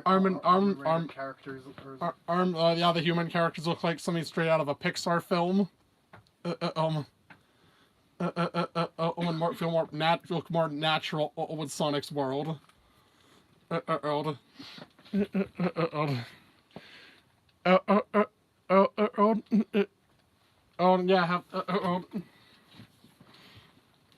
how it's a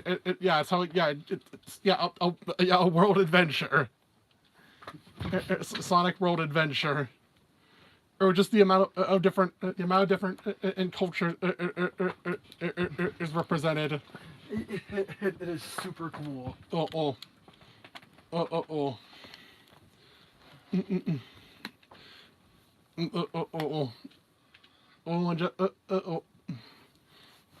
Just yeah, there is a ton of content into the game. M2. Sure. Even if a lot of the extra levels are, even a lot of the extra acts are really stupid. And at least those are like those are entirely optional. Oh yeah, just the and okay, Eggman Land is a bit dumb. And the same goes for like the final boss, like Dark Gaia. But those minor. Yeah, I mean, it's end game stuff aside. Those hardly take away from the spectacular experience that is Sonic Unleashed. And just also, yeah, like the writing too. It was charming and funny. Will also be able to have some serious moments to it. Do I really need a reason to help out a friend? And Chip is the perfect combination of both somewhat a bit annoying and endearing. He even gets his own track, own end track. Act 2, which I think is really nice.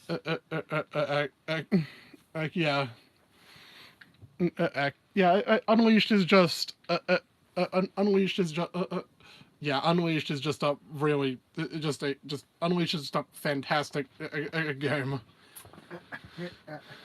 And though it may vary. Your mileage may vary. So it is a bit divisive, a little divisive. Yeah. But yeah, to me it's it's my peak 3D Sonic. And well, okay, I think since I haven't kind of mentioned it at all, you're probably gonna guess what my last pick is. And Noah's favorite Sonic game. It's Sonic 3. And Knuckles. Or just Sonic 3. Yeah, just as a whole package. Sonic 3. Yeah, it's since that's how you're meant to. That's how it was meant to be. Really, Sonic 3. This game. Aim the largest, the most, the biggest is classic adventure, the biggest so the Genesis is trilogy. Without feeling padded at all. Added it seriously 14 in-state 14 levels. Well, 13. 13. Well, one in 13 regular stages. Is a ton. There's all distinct and memorable locales with their own unique mechanics without feeling like forced to get like tedious gimmicks. Mostly. In most cases.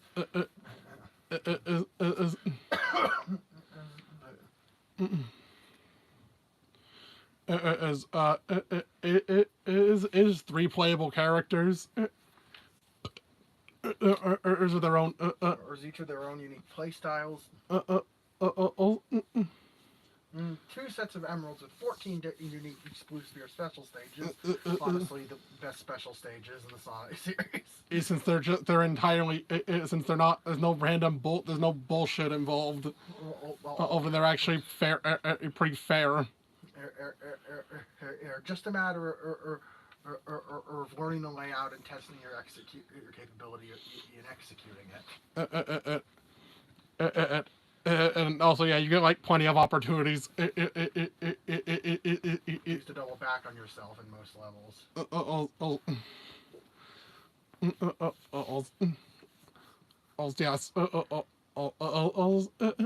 The fucking hyper forms. The game having the fucking hyper form arms. Arms, which is just arms, which I don't know if these are even. I'm not even. Or if the Super Emeralds are even canon or not. No, they're debatably canon, but And as they said, they were just added as like a bonus. but that doesn't change the fact of it being super cool with being hyper cool. Yeah. Super cool. Whatever. Hey, but that's this game introduced Knuckles. Knuckles fleshed out a lot. Out in the lore, out the Knuckles, the Master Emerald, Angel Island. In so many important aspects of the series, It is. he's introduced. Does a really good job at telling a story. Or as telling a story without even needing dialogue.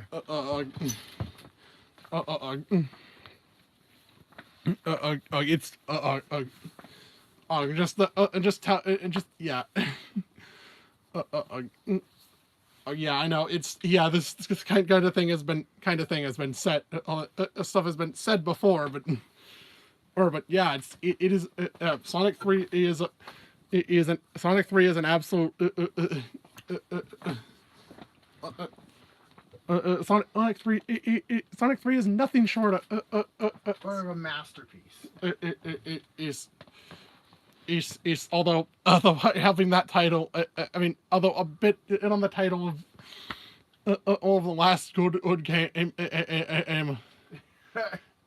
for the Mania, having that last good game before Mania is a bit of a dumb way to refer to it. The last truly great title. Well, because I think, as this list has proven, has shown. There were a lot of that is definitely not the case.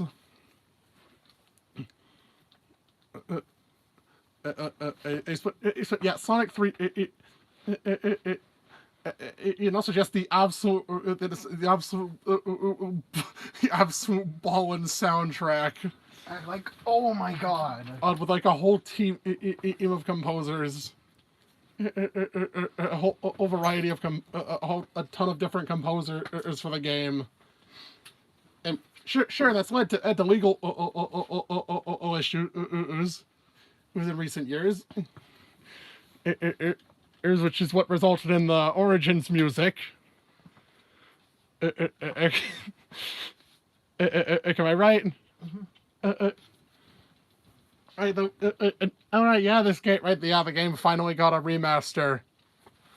With Origins. And then also, actually adding the Super Tails.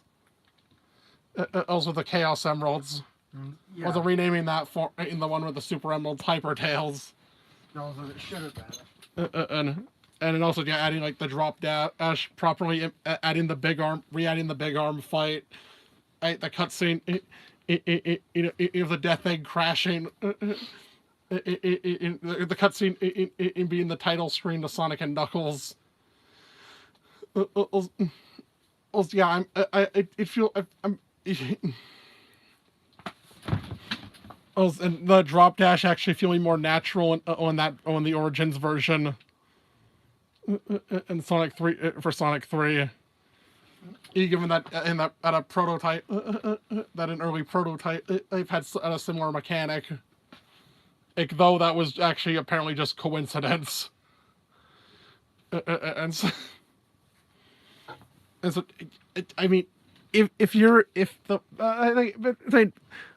if you're somehow a Sonic fan and have not played Sonic 3 and Knuckles, literally how? How have you managed to avoid this game? And what am I? For real? Well, it's easily accessible on modern hardware. Now with it finally got its widescreen in version. It finally got remade in widescreen. Sure, with altered music, but still. And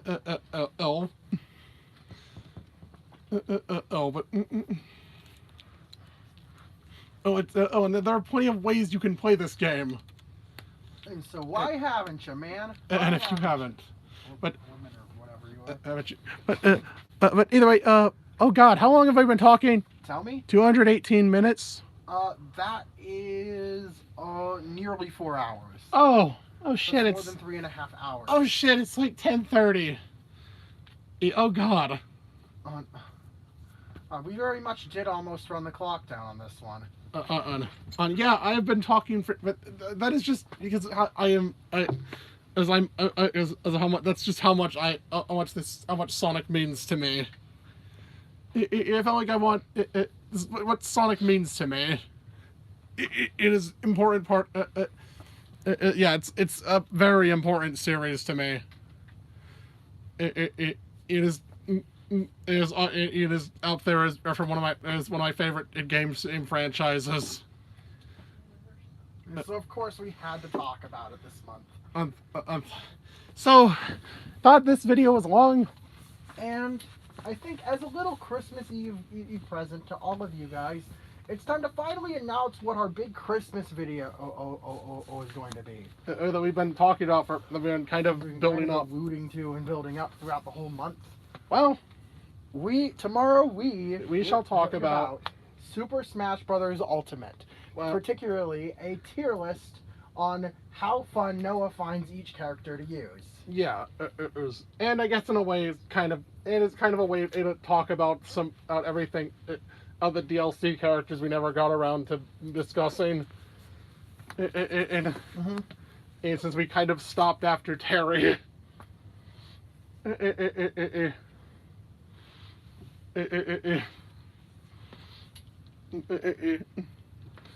You'll get to hear what I think about each character there. Yeah, well, we got over 80 characters to talk about. That will be a long video, I'm sure.